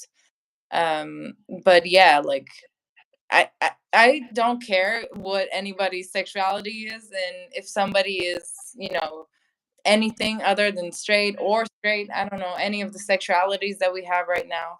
I wouldn't judge them based off of that because, first of all, I don't know what it is like, or all that thing. So yeah, I wouldn't judge anybody by it, but society does. But I think if you do think about your sexual life and sexuality, it could also tell you a lot of things about yourself, and you can Right. discover some things. And I'm not trying to be like Freudian or anything, but it does tell us some things, about our personality or our things that Right. I might be I interesting. do think on some degree you can't define your sexuality because maybe there are things that you're attracted to or that you like that are out of your control. But then on the other hand, there are things that you can choose to do and choose to embrace and identities and roles that you can play or fill in. You get what I'm saying? Yeah. And like, on one level as men, right, we're supposed to define some part of our sexuality as being dominant, right? Because the act of sex in itself is the penetration of the woman, right, or of the guy, or the or the wooden horse, whatever you're putting your dick into. I don't know what these people are doing these days. It's nasty, but it does require some like dominance and force to play the role of a man in sex, right? But there are men that like to be subs. There are men that like to have their things put in little vices. There are men that like to have their balls stepped on. There are men who like to be findoms. Oh, take all my money, Svetlana. I don't want to. I don't even want to smash. I just want to buy you a new purse. There's men that want to fill all of those roles or different roles, right? And yeah, as a black man, though, there are some roles that you're sort of expected to play before you can even say, hey, I like that or I don't. You get what I'm saying? Mhm. Like, and on top of that, there are certain roles that even if I did like them as a black man, I would not feel comfortable doing it. You get what I'm saying? Sorry, Avery Adams, I almost made you throw up, but this is the rawest channel. So let's say I was into whips and chains and handcuffs. Let's say I was into BDSM, right? Mhm. So let's say I was into that. But I cannot, in good conscience, let my wife, who appears as white, whip on me. I'm sorry. I love acting, and even if I was into that, I would never let her take up a whip and spank me with it to turn me on sexually, even if that shit got me rock hard. I can't do that in good conscience. I have my ancestors looking at me. Wouldn't couldn't do that as well. That's Whatever. Even if it was light, I could not be on shackles and look up at my wife and say, "Please, mistress." I can't do that. There are some men that are into that. Like there are men who want to be dominated over by a sexy, beautiful, big booty woman with curly hair looking down on them, saying, "Yeah, slave." Like, maybe that's some people's fantasy. Maybe Acti would be the great dominatrix. But I can't, in good conscience, have anybody tie me up and whip on me or beat on me. You get what I'm saying? yeah. So that's the thing about being a certain identity. You can't do certain things. You get what I'm saying? Or you won't allow yourself to embrace that part of your sexuality. I'm sorry I'm boring, but I'm just No, saying. no, you're not. No, I get it. Of course, everyone has their like historical context. It could be like something as big as race, or it could be something just like from your family history or things like that. Your past trauma. And that's why it's so like weird for a society to put us in those boxes, though. What did they? Avery going on. Let's get into the comments. Let's get into the comments. Can you read some comments? So Avery said, "Yeah, they want you to have that Jason Love glizzy." Shaking my head. No Sandusky. Jason Love is a black porn star from Louisiana. Okay. Oh, I think he wrote that when he said people wanted that guy wanted you to fuck his wife. Yeah. Anyway, and yeah, he almost threw up, and he said, "The only thing my girl going to dominate is half the bills and them damn dishes." LOL, JK. Why Yeah, am man. I the person who has to read the sexist comments? I'm sorry. I'll read something. So Nathan Williams said something interesting. He said, "I agree. We reached a new level of perversion." I hope I read that in the right tone or sense. He says, "If sexuality doesn't define who we are, why do homosexuals have a flag?" I never said that sexuality doesn't define who you are. What I said was that sexuality is a part of defining yourself.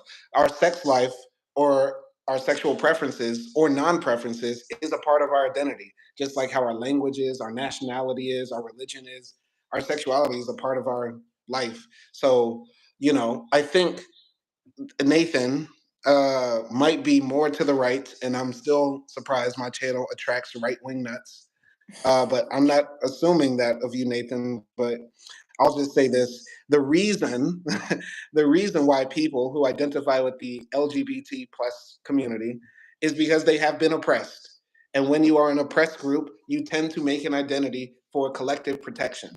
And maybe gay people wouldn't need a flag if their people weren't killed in many countries, if they weren't beaten up just for being gay, if they didn't feel ashamed of themselves, the same way we raised up the Black Power fist and inspired the gay community to get on code and look after each other.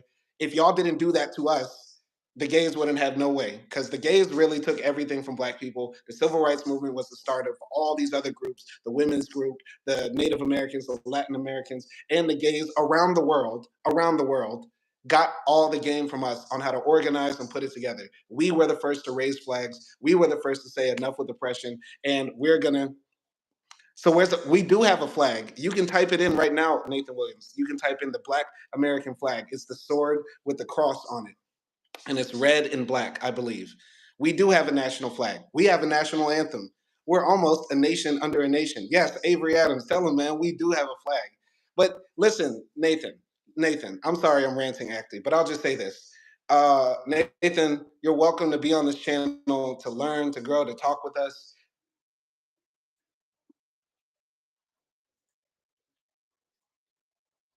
Points talking bad about any group of people. I'm not gay. I'm not gay. I'm not at all. But come on, is at all to pick on gay people. Anybody who picks on gay people is a weak pussy motherfucker who secretly wants to suck cock. I said it. All right. Yeah, I'm sorry. Go ahead, acting. that you don't need to be spending on hating someone. You're just spending like extra energy and you're stressing yourself out more. It's dumb to hate anyone, but yeah. Right. Listen, I mean, I don't just questions. I'm not. See, This is the thing. Whenever okay. people, no, no, this is the thing. Whenever people who are, discriminatory against a different group, and then they get their lessons, then they get a lesson, then they get a good, tongue lashing, Mhm. then they say, "Oh, why are you so triggered?" Nobody, But if I were to say, Nathan. We're just conversation. He just explained why you were wrong or why he doesn't agree with you. And that's that. Nobody's triggered. Honestly, like after we get off the live stream, we probably won't be thinking about you, Nathan. So yeah. But anyway, you can still like have your comments and questions. And as you can see, Simon is happy to answer all of them. And we'll probably answer all of them if you're not disrespectful. Nathan, I assume because why would you be talking about gay people in that way? Why do the homosexuals have a flag? There's a way that you can frame a question that sort of gives away how you feel about a topic. It's like if I said, "Why are the Palestinians so violent?" The way I'm framing that question makes you think that I automatically probably believe more that Arabs are prone to violence. I'm not drinking. This is all water. But whatever, Nathan. Nathan, young man. I'm not drinking. This is only water, but I Yeah. probably will get lit after this. But this is hilarious. Let's go. No. Let's chop it up. Nathan, I'm enjoying this. I'm enjoying this. But the way you framed that question, man, made it seem like you probably have a problem with gay people, which is weird, but okay, because gay people don't run the banks. Gay people don't make us struggle to pay the rent. Gay people don't send us off to wars to die. The gays don't have their hand on the button that could end all life. The gays didn't create white supremacy. The gays might have, made Justin Bieber release that horrible last album because who is he appealing to now? But whatever. You get what I'm saying? The gays might have ruined Nicki Minaj. But other than that, the gays ain't hurt anybody. The gays Wow. ain't hurt anybody. That was funny. Uh, okay, you don't like the way I asked the question. Ha ha ha ha. No, it's not about liking the question or not. It's just giving some information about the way you might think. And of course, it's assuming because we don't know you. Avery Adams said, I actually had a gay friend in the military. He was super cool. He kept what he did with his husband in his bedroom, not in the open, and I respect that. Right.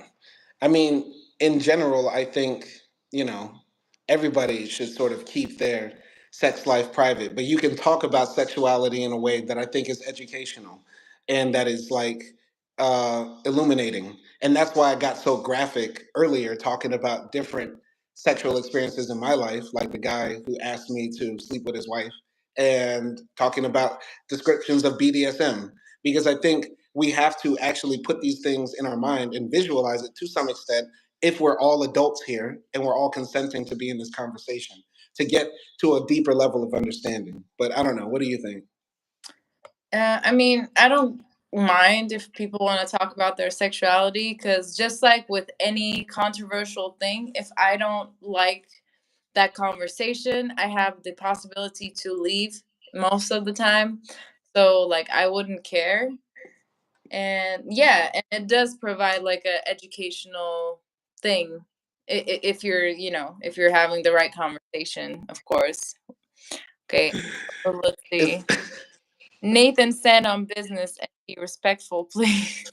it's so crazy seeing Avery use his moderating skills for the first time. He's hiding people's comments. Nathan, all right, Nathan, just say what you say. I would really like to know. Do you feel like, I don't know, gays are a problem in society or that there's too much? I feel like you're the type of guy who said, like, there was a Disney movie where there was a gay mom and dad, and that really bothered me. I feel like you're that type of guy who's like upset about something like that, who thinks that's like a bigger problem in our society. I would just really like to know because you brought it up, but I don't know. Just and it doesn't matter whether you like gay people or not. You can have whatever opinion you like, but Just tell us how you feel about them.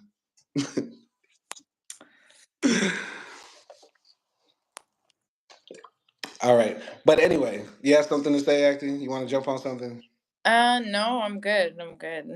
All right, because I got a really big question to ask you. Yeah. Really big question to ask you. This might be another deep ass topic, but we're talking about the idea of what white people can do to end white supremacy, right? And why don't you? I'm done. Okay, so I we're don't. talking. That's good trolling. Nathan's a good troll. Anyway, we were talking.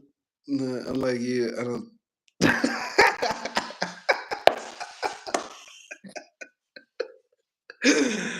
Oh man, he says I think about gay people. Oh man, that's funny.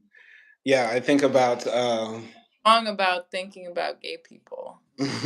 Perfectly fine, Nathan.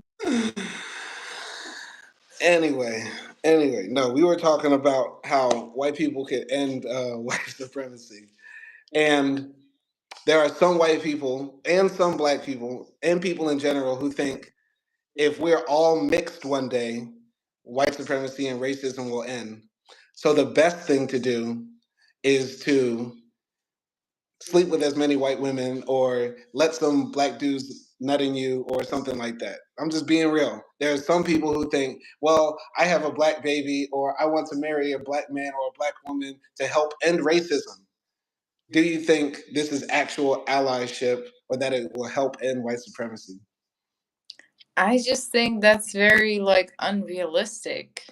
I don't think that's could happen. And once again, there's like you should be open in your preferences, in my opinion. You shouldn't say no to something that you didn't try. Or I don't know, like, you just should be like open to try and meet with anyone because like you said, you might miss the love of your life just because she's Kenyan or something like that. Just because you're like a biased bigot.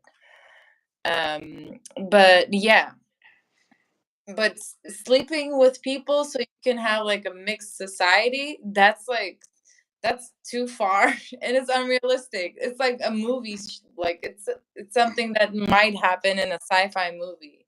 Mm, And to be honest, it's kind of like just doing something for the sake of I don't even know what. It's just like doing something for the sake of doing something. right. I No, think like what's important is to grasp those ideas into like why white supremacy is bad and what does it do in the world and not let's all have black babies. right. But there's been some people like online who have said like, oh, Kim Kardashian did the most to end racism in our lifetimes because she had four black kids. And every white person who has, half black kids, they're helping end racism. And the same thing for black people. There's some people who think like that for real. Yeah, but people also think Kim Kardashian is stealing like black features and making them look white and just basically like taking advantage of that. And now that she's done with all of that stuff, she's going back to being white and looking white with her bleached blonde hair and her taking off her BBS like that. So that doesn't make sense. Oh no, wait! I got to get into these comments. They're hilarious. They're hilarious. So yeah, just jumping up to what Nathan said. Homosexuals are nothing new. Why are people so up in arms over them? Other than that, unlike you, I don't think about gay people. That's still one of the funniest things I've ever heard.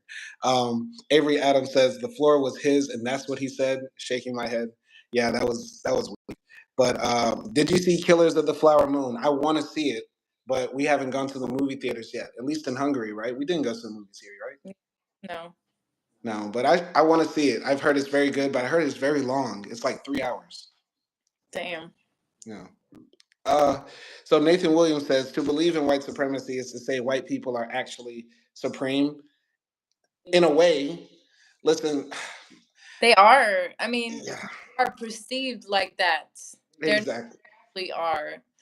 But they have privilege in literally every aspect of the society. economically, politically, even like just with, I don't know, Nathan, if you have like black neighbors or anything like that, but even with the normal everyday dynamics, white people have a privilege, not because they should, but because of white supremacy. Oh, Nathan's going in. Nathan's going in. Boy, tonight's gonna be the night. Tonight's the night is going down. Can Let's I go. say something? Go ahead. New comment. He said mixed children suffer from identity crisis. Why is that, Nathan? Why do they suffer from identity crisis? Is it because of black people? No. Oh, Nathan is. Nathan, you're not a. God. Okay. All right. I know you remember back in the day, them dudes that used to sell them bootlegs out of that black grocery bag. I have a free site you could use. No, we watch all our movies on movies2watch.com.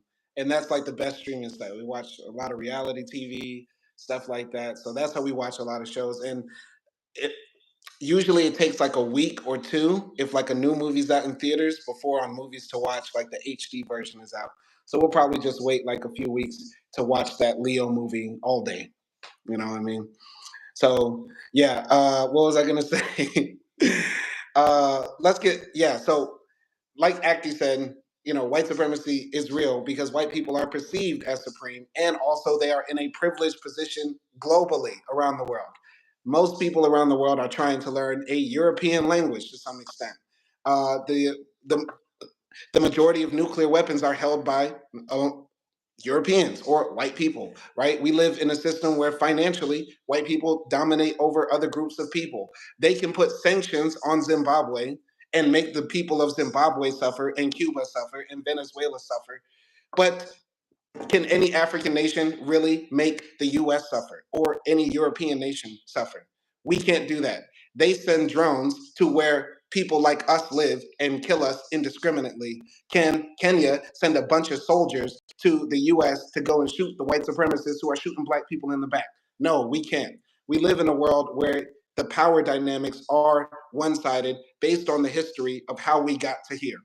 There's a reason why, me as a black man, my name is Simon, a Hebrew Jewish name, and Hill, an Irish last name, and I'm speaking English. And I have a passport from a mostly white nation. These are historical consequences that we're living under and still that are continuing to perpetuate today.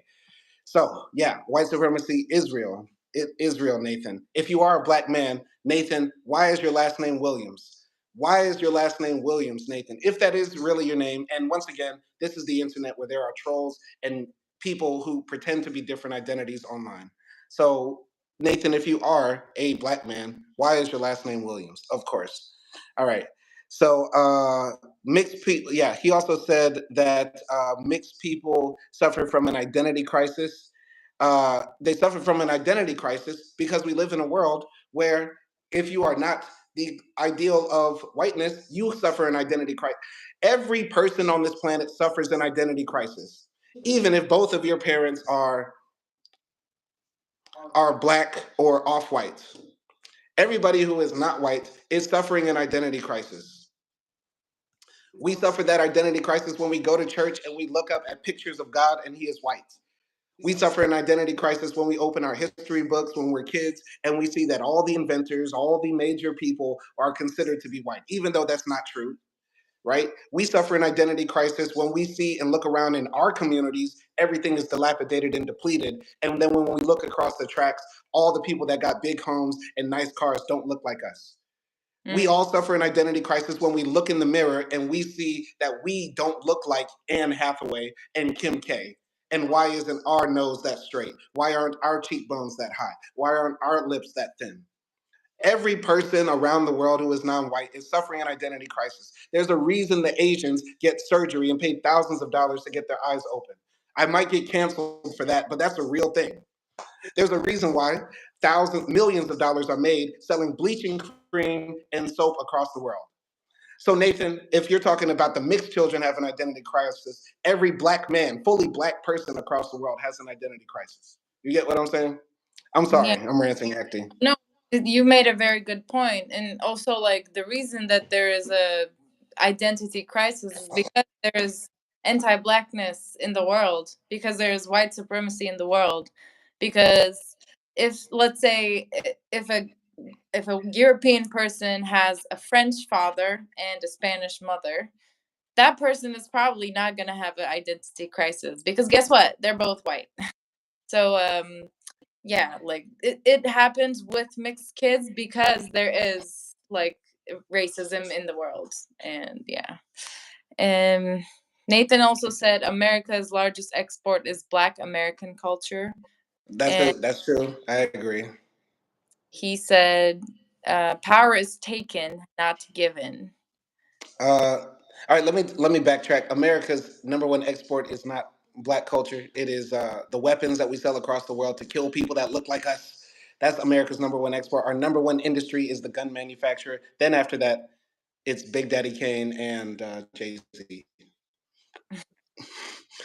And Okay. that's also like controlled by Black people for the most part. Yeah. So I guess that also tells you something about white supremacy too, Nathan. Right. Nathan Williams says power is taken, not given. Yeah, exactly. The white supremacists showed up and took the resources of India. The white supremacists showed up and took the resources of Latin America. They literally took people from Africa and made them work across the world. Yes, power is taken, not given. We absolutely agree. Okay. Avery, I guess Avery signed out. Yeah.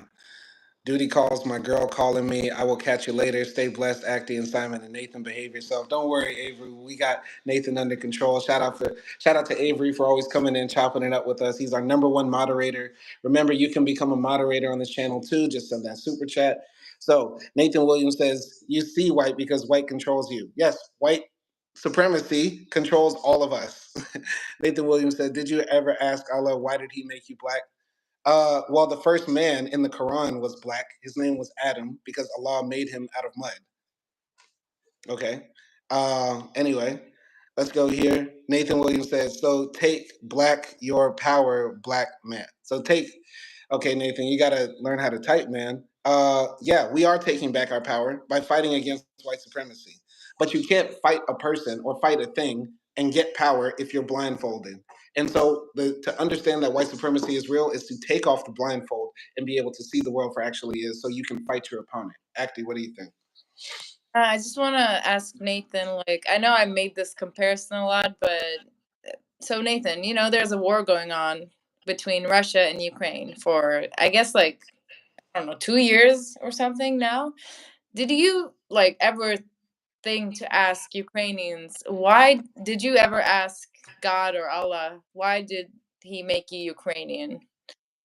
Like, I don't know. I feel like, was that a dumb point to make? No, Because no, no. I mean, Nathan, if he is white, uh, okay, so Nathan is just a troll now. So I mean, it doesn't even matter what he has to say. But yeah, if Nathan is white, he's a white supremacist or a racist or something like that.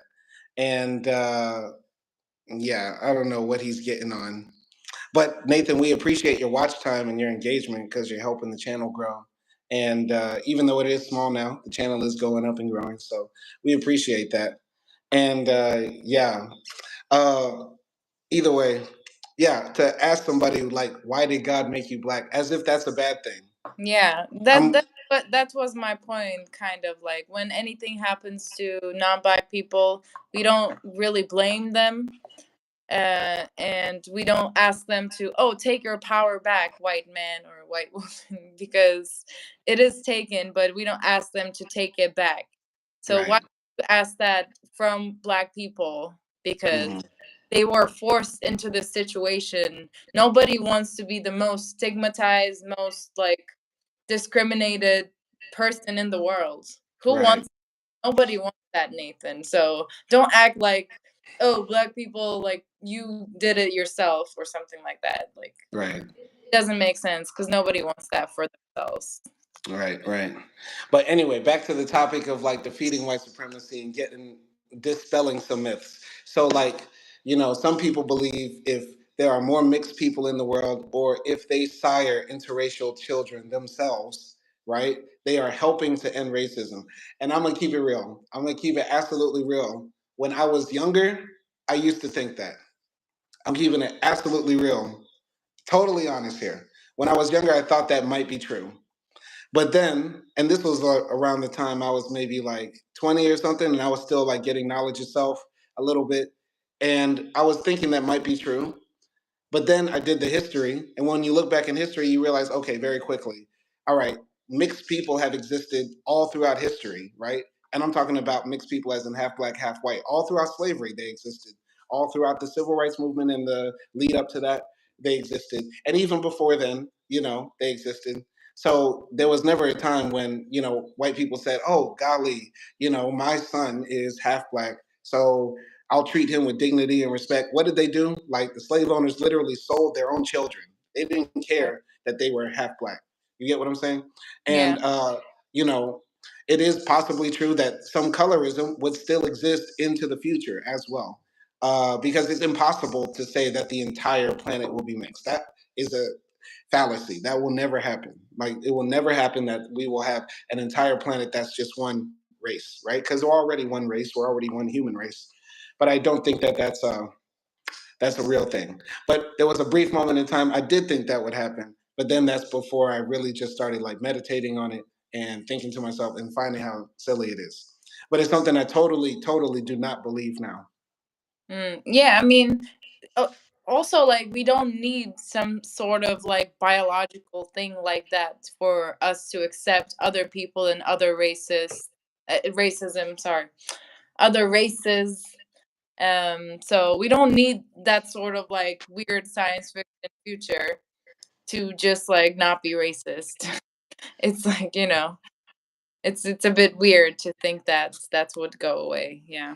Yeah, absolutely. Like, because our solutions are so simple. It's so simple to some extent to end, anti-black racism and white supremacy. We don't need to go say, okay, in a million years, once everybody looks like Tiger Woods, what everything will be cool. You know what I mean? And Nathan Williams said, "It's a battle of good and evil." Yeah, what's evil is white supremacy and anti-black racism, which does exist, and bigotry against all groups of people, but specifically anti-blackness because it's the root sort of cause, and it's the one that sort of everybody around the world agrees with and allows the most harm to exist. So once we end that, we can actually make a much, much better world for people. It's the ultimate evil on this planet. Yes, it is. Absolutely. I'm glad you agree, Nathan. You want to jump in? I'm good. No? All right. But yeah, man. So, oh, one last thing. One last thing I want to ask you. Sorry. Are you annoyed? Now tell me. Nah, nah. But I want to ask you, like, when one of the most common like responses to when there is like a racism, like when somebody does something, they say, "Oh, I don't see color," or "I don't even care about that. I'm the furthest thing from racist." Like, what should be the best response? Uh, what should be the best response? I am totally the least racist person ever. There's no way Should that. like okay then like act on it.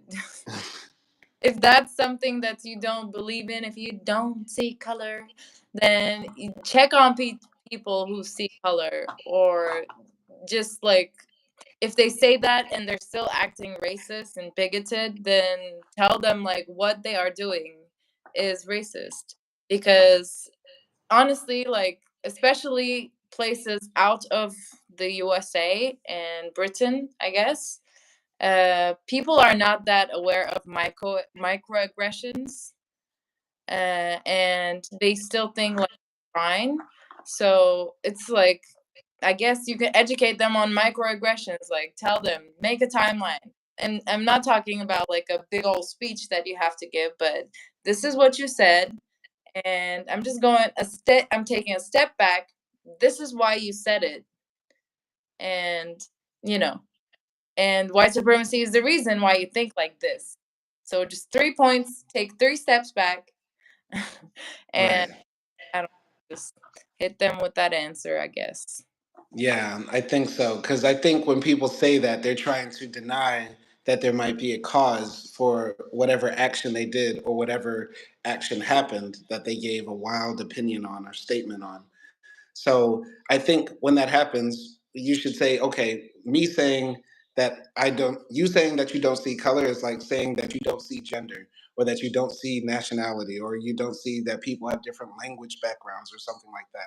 Like Yeah. we all have to realize that we all exist in this world and we will have different experiences based on our based on our identities, right? And so, yes, black people and white people go through this world differently right now, right?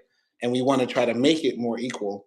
But as it is right now, yeah, if you say something racist, it has to be called out. And probably the reason why you said it is because of some anti-blackness you have in your mind or some sort of bigotry you have in your mind. And that needs to be, worked on and dealt on. And that doesn't make you a bad person. I think that's the biggest thing. Like Yeah. people think once they acknowledge that they might be racist, this makes them a bad person. Like, I don't know. What do you think about that? No, that's definitely true. Like, giving the history of the world, being a racist now is one of the worst things, even though most people are consciously or unconsciously. So maybe in that case, yeah, like you can say like, hey, like it's okay to make mistakes, but you can learn from them. So here's your lesson. Absolutely. Yeah, that's the thing. It's like people are scared to admit that they might have done something wrong. Because that's the thing. People don't want to feel guilty. They don't want to feel ashamed and they don't want to They feel don't bad. want to apologize because, yeah. Yeah, exactly.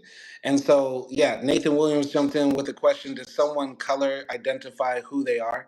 Absolutely. Your color or how you look in this world does matter. That's the reason why, you maybe wear nice clothes to a job interview. You can't just say, hey, look past my clothes and look at my resume as you sit there in the office in your underwear. Look past whatever stupid clown makeup I have on my face as I try to apply for this position. No, how we present in this world and how people view us does matter, of course. Unfortunately, and also fortunately, in certain cases, because I don't want to go to the bank and my banker is sitting there only in tube socks with his dick hanging out over his chair. You get what I'm saying? We want to live in a world where people's natural identity, their skin tone, their gender, their eyebrow shape, whatever, doesn't hurt them as much. But Nathan, statistically, it has been proven that people who look a certain way and are identified with a particular race have different outcomes when it comes to life. There was a study that showed, like, if there was a home, right, and people were going inside the homes, and this was in the US, but I'm pretty sure this app applies to other places as well. When people were shopping for homes and they walked into the home and they saw pictures of black people on the shelves and on the walls, they valued that home lower and they gave a lower offering price. But when other people walked into that same home and they put white people on those walls, that home got valued much higher. And this was proven over and over again in this study. And there have been different studies that showed that if somebody has a black sounding name on their resume, then they end up getting fewer calls back than if somebody who was white with the exact same resume getting a call back on their resume. And it's even worse if you attach your picture to your resume. I mean, oh my God. And of course, we can't forget the famous doll test, where black children were given a black doll and a white doll, and white children were given a black doll and a white doll. And 7 times out of 10, most people picked the white doll even though the dolls were exactly the same, they were just colored differently. This is for children, showing that white supremacy affects the minds of even kids born today. So, yes, we are acknowledging that there's something in the world and people's identities do matter because there are different outcomes. And I hope that was very educational for you. You want to jump in or comment? Yeah, like I agree with what you say, and it's as something as simple as the melanin level in your skin. It affects every aspect of your life, and 99% of the time, it affects it negatively. Is gonna affect your identity, or is going to like be your identity because you're constantly getting this feedback from everyone around you about your skin color or something, like not about your skin color, but just because you have a different skin color. So like you said, even from childhood, it's going to affect your identity. Right. I think Nathan is a bit dense, or maybe he's not hearing clearly. So I'm just going to say this very clearly, Nathan. I never said that your sexuality is not a part of your identity or that your color is the totality of your identity. I said this very clearly earlier, but maybe you didn't pay attention, or you weren't listening, or maybe you're jacking off looking at me and my beautiful wife, imagining us having joyous coitus. Listen, Nathan, our identities are comprised of our religion, our nationality, our languages, our backgrounds, our careers. Our identities are multiple things. People can have many different identities within them. I'm a Muslim, I'm an American, I'm black, I'm in my 30s, I'm an English teacher. I have multiple identities. I'm an expat. I have multiple identities within my one person. My color is just a part of my identity, just like the other things I listed. Mm-hmm. So parts of our identities can affect our situations in life. Part of my identity is I'm a college graduate, right? And college graduates statistically have different outcomes in life than people who just have a high school degree or dropped out. Does that mean that I am only my college degree? No, Nathan. No. Come on. Think, man. Think. Now, either trolling is the thing about trolling is that it can be funny sometimes, but internet trolling has now just become how can I say the dumbest stuff to get a bigger reaction out of people? And that's only lowering your your intelligence, man. It's lowering your intelligence. You want to jump in on that? Um, I don't know, like no. I think you said it all very clearly, and I do think like he thought we were drinking, but now I'm seriously thinking you are drinking, Nathan, because yeah, yes, we are in two different rooms. Of course, that was just a joke. It wasn't something real, but if you really want it, you can go on Pornhub.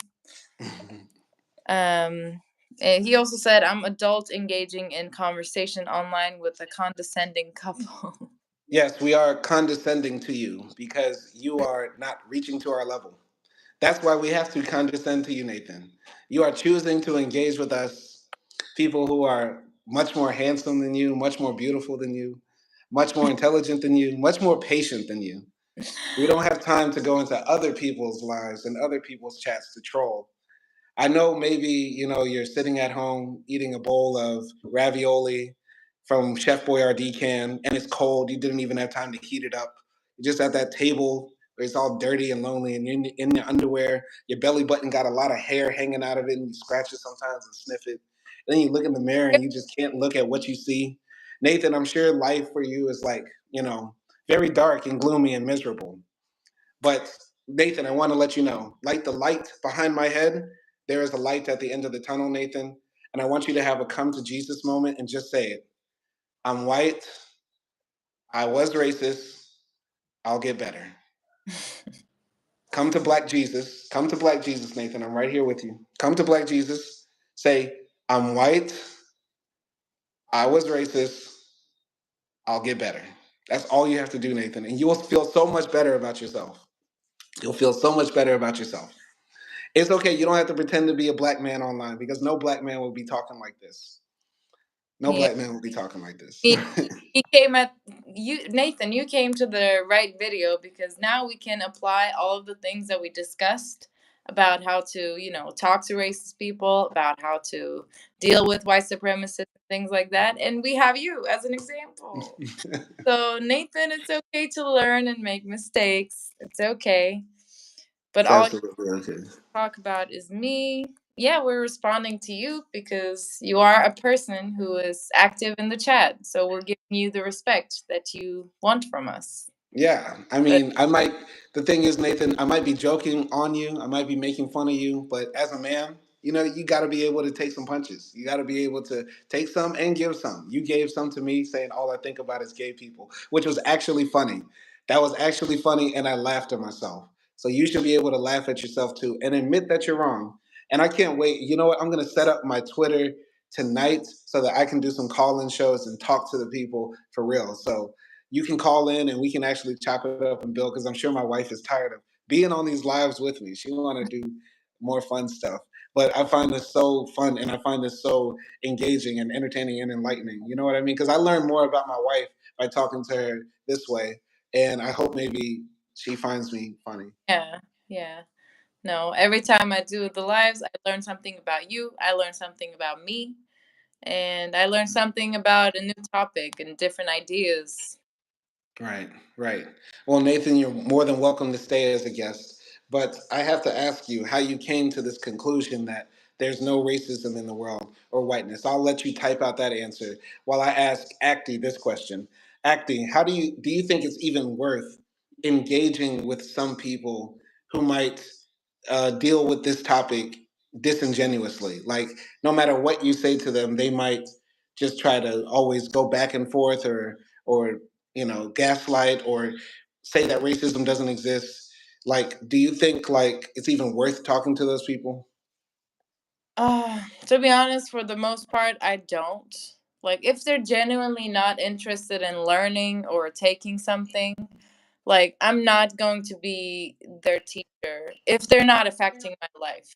Like, if they're my boss or my colleague or my teacher or something, who are people that are gonna be in my life, yeah, I'm happy. I'm more than happy to like teach them or talk to them about it. But if it's just like some dude that I'm never gonna see again, then I honestly like just don't wanna. I don't have the energy to deal with that if they're not like genuinely interested in the topic. But if Yeah. they're genuinely interested, I would talk to anybody. Yeah, and this is a thing that I debate in my mind, because, like, on one hand, you don't know who you're talking to, right? Like, you might be talking to somebody who thinks something very sexist, and you have an opportunity there to check them, but maybe you don't. And then years later, that person turns into a police officer, or that person turns into the next president or politician or leader, and you had the chance to maybe teach them, and maybe you didn't, and so they went through life just thinking that something was cool. So it's like, I don't know. On one hand, it's like, damn, should everybody be trying to check everybody, or should we just let some things slide? But I I mean, don't know. probably still say something, maybe something sarcastic, maybe make a joke, and kind of like go on with my day. Maybe just give them something to think about. But I'm not gonna like waste my time and energy by like explaining a whole thing for a long time. Got you. All right. Do you want to jump on that comment? Yep. As an interracial couple, what is your favorite thing about your partner's culture? Am My I favorite thing. okay? Never mind. No, go ahead. Go ahead. No, it's okay. I mean, as a Jew and my wife being Palestinian, we have a lot that we appreciate about each other's culture. We both share the same land. Wow, wow. That was a necessary joke. Come on now. No, as my wife is from Turkey. So what I appreciate the most about the Turks is that they have like a big familial culture. Like, it's all about family. It's all about getting together. It's all about like just being together and like loving on each other and stuff like that. And it feels very like strong and tight knit, and it's all about family for them. And I find that cool. Even though my wife's family and I, we're having some beef right now. Hopefully, in the future, I got in-law problems. They don't dislike me because I'm black. They just dislike me because I'm kind of like closed off and I'm an ass. Whatever, whatever. Not gonna comment on that. I'm not getting but I, that. but I also like that the Turks got good food. They got good food, really good food. Probably like the second best food in the world, if not the best. Like, they're good at some really good stuff. And Turkey's got a beautiful country as well. Been all around Turkey, and almost everywhere is beautiful. A lot of sea, a lot of coast, north and south, mountains, everything. I like Turkish culture in general, though there is some anti-black racism that I spoke about. But if I'm only talking about what I like, there's a lot to like. Yeah. Okay, as for me, and I guess I would specifically talk about Black American culture. I think like Black Americans are very creative because we had this discussion for many things, but they make good use of the little that they have or they were given from from white supremacists. And but they make that thing like really good and really well. And this could be anything. It doesn't have to be like music or sports, but anything like daily stuff.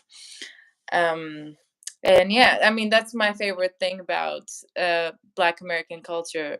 But I don't know, like I know a lot about the culture, but all I know is from like mostly from movies and series, and I've never actually like went to a Black American neighbor when I was in America, and I never got to live in that sort of space because the place that I went in America was super white. So I didn't experience it like how you experienced Turkey, but I know that like if we do go to let's say Louisiana, I know your mom's food is gonna be dope, possibly, because yeah, you've been telling me a lot about it, and yeah, that if we're talking about one favorite thing, that is the favorite thing that comes to my mind right now. That's cool. I'm glad you said those things because I think those things are some of the best things about my culture and stuff. But yeah, that was uh, Nathan Williams is exposing himself just to be more and more racist. What is he even asking? All right, no, Nathan, I want to ask you, do why do you think my black family is not as tight as Acti's Turkish family?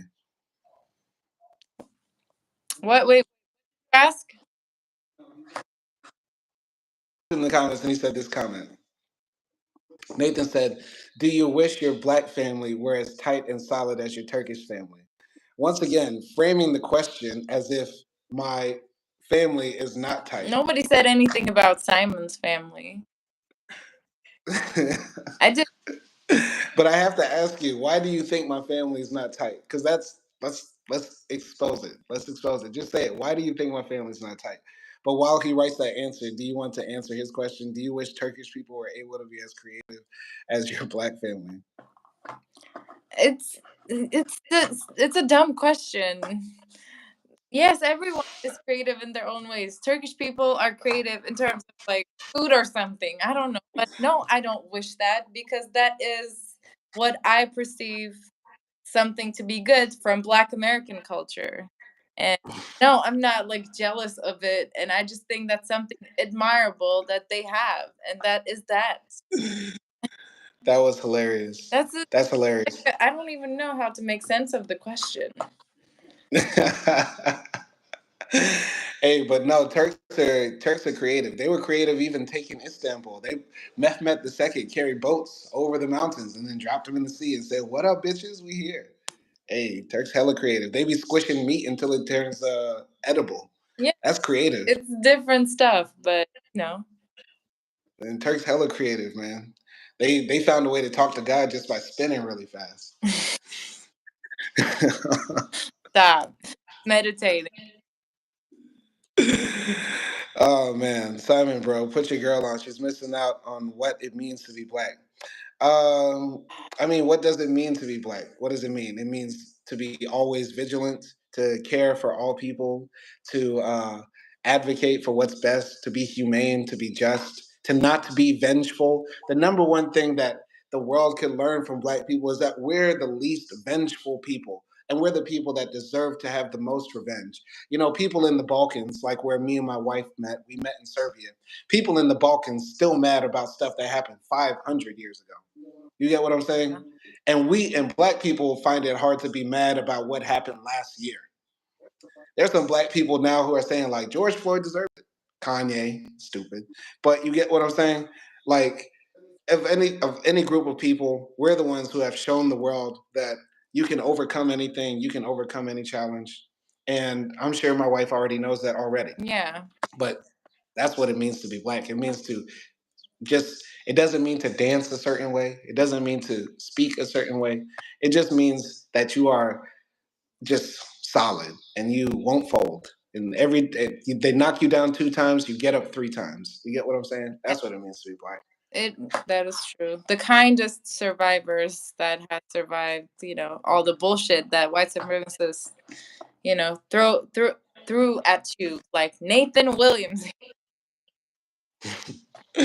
Nathan Williams is heavy trolling, but you know what? I hope somebody like clips these portions out later to help me like build my case because there's a lot of people that think Simon's a coon because he married a white woman. Simon's a bedbutt because he married a white man. Simon's a fake pro-black person because he married a white woman. You get what I'm saying? And I don't care about any of that because once again, people are policing my penis just like the white supremacists doing. So if you do that, you're anti-black. But that's a very good point. He said, or a very good question. So you know more of her culture than she does yours. Maybe she wants to be white. She never said that she doesn't know a lot about black culture. At least maybe I didn't hear that. Did you say that? He said maybe Simon wants to be white. Uh, no, no. I'm about you saying that you don't know a lot about black culture. Did you say that? No, I know a lot about black culture, but I didn't spend as much time like you spent it in Turkey. That's what I said. Because you lived in Turkey All right. for like a year and I Yeah. didn't have the same experience with Black American culture. And, All right. the things I know are from mostly from like the movies and stuff and the things I Yeah. hear from you. So, Yeah. Yeah, but yeah, man. I mean, you have to remember though, actually, like always remember that like I'm a bit different. You know what I mean? Not yeah. most people are like me. Most Americans are a bit different than me, so I'm a bit weird. You know what I mean? But yeah, I don't want to be white. I want to be a black man who can exist in this world and be treated as a man, as a person. That's what I want. That's what I want to be. I want to be a man. But I identify and I realize that I am a black person because I am treated as such, and therefore I have to react to the world in that way and be prepared for certain experiences that I might experience or will experience in the future based on things that have happened in the past to me and to others. Hope that was very clear. Yeah. Sorry if I'm. Are you bored acting? No, but I think we can slowly end it. Okay, no worries. So yeah, the last thing Nathan said, they didn't complain, they survived. Um, I don't know who they are, but Black Americans, there's nothing wrong with a complaint. Complaints are what started the Revolutionary War. Before the Americans decided to uh, leave Britain, they wrote letters to the king complaining about the taxes. The leaders Thomas Jefferson and Benjamin Franklin all wrote lengthy books about their complaints about the British. And then, while they were still complaining, they decided to start a war to get free, and keep other people in chains. And so, what is the complaint? Is all the works of Richard Wright and Langston Hughes and all of our other literary figures are they complaints because they talk about our oppression and our segregation and our things like that? Those are not complaints. Those are people articulating a struggle. The thing is, white people and white supremacists have a reductionist view of other people. And so while they complain, they project their insecurities and their grievances onto other people Mm. because all they can do is complain and complain and complain about things that they have total control over. Meanwhile, we voice our grievances and annoyances and concerns living in a world that's hostile to our existence. And because they do not have the capability to think outside of themselves, they just view it as a complaint. Yeah. It's silly and it's stupid. I'm sorry. I agree. And also, I think they did complain, and Black people are still complaining about how white people like take advantage of every other person who is not white. You just like white people just ignore to hear it. If you're a white supremacist, you just ignore to hear it and make excuses about it. Right, right. And Nathan said, White Chicks and Boys in the Hood is not a good depiction of Black America. But we watched both of those movies and we thoroughly enjoyed them, Mm, didn't you? yeah, I enjoy them because they're entertainment, and I'm open minded enough to know that they are not the real depictions, though there might be some reality to it in some cases. Yeah, yeah, absolutely. And yeah, the best depiction of Black culture is Simon Hill Keeps It Trill. This is the blackest, rawest, realest YouTube channel. So subscribe, like, comment, share my content.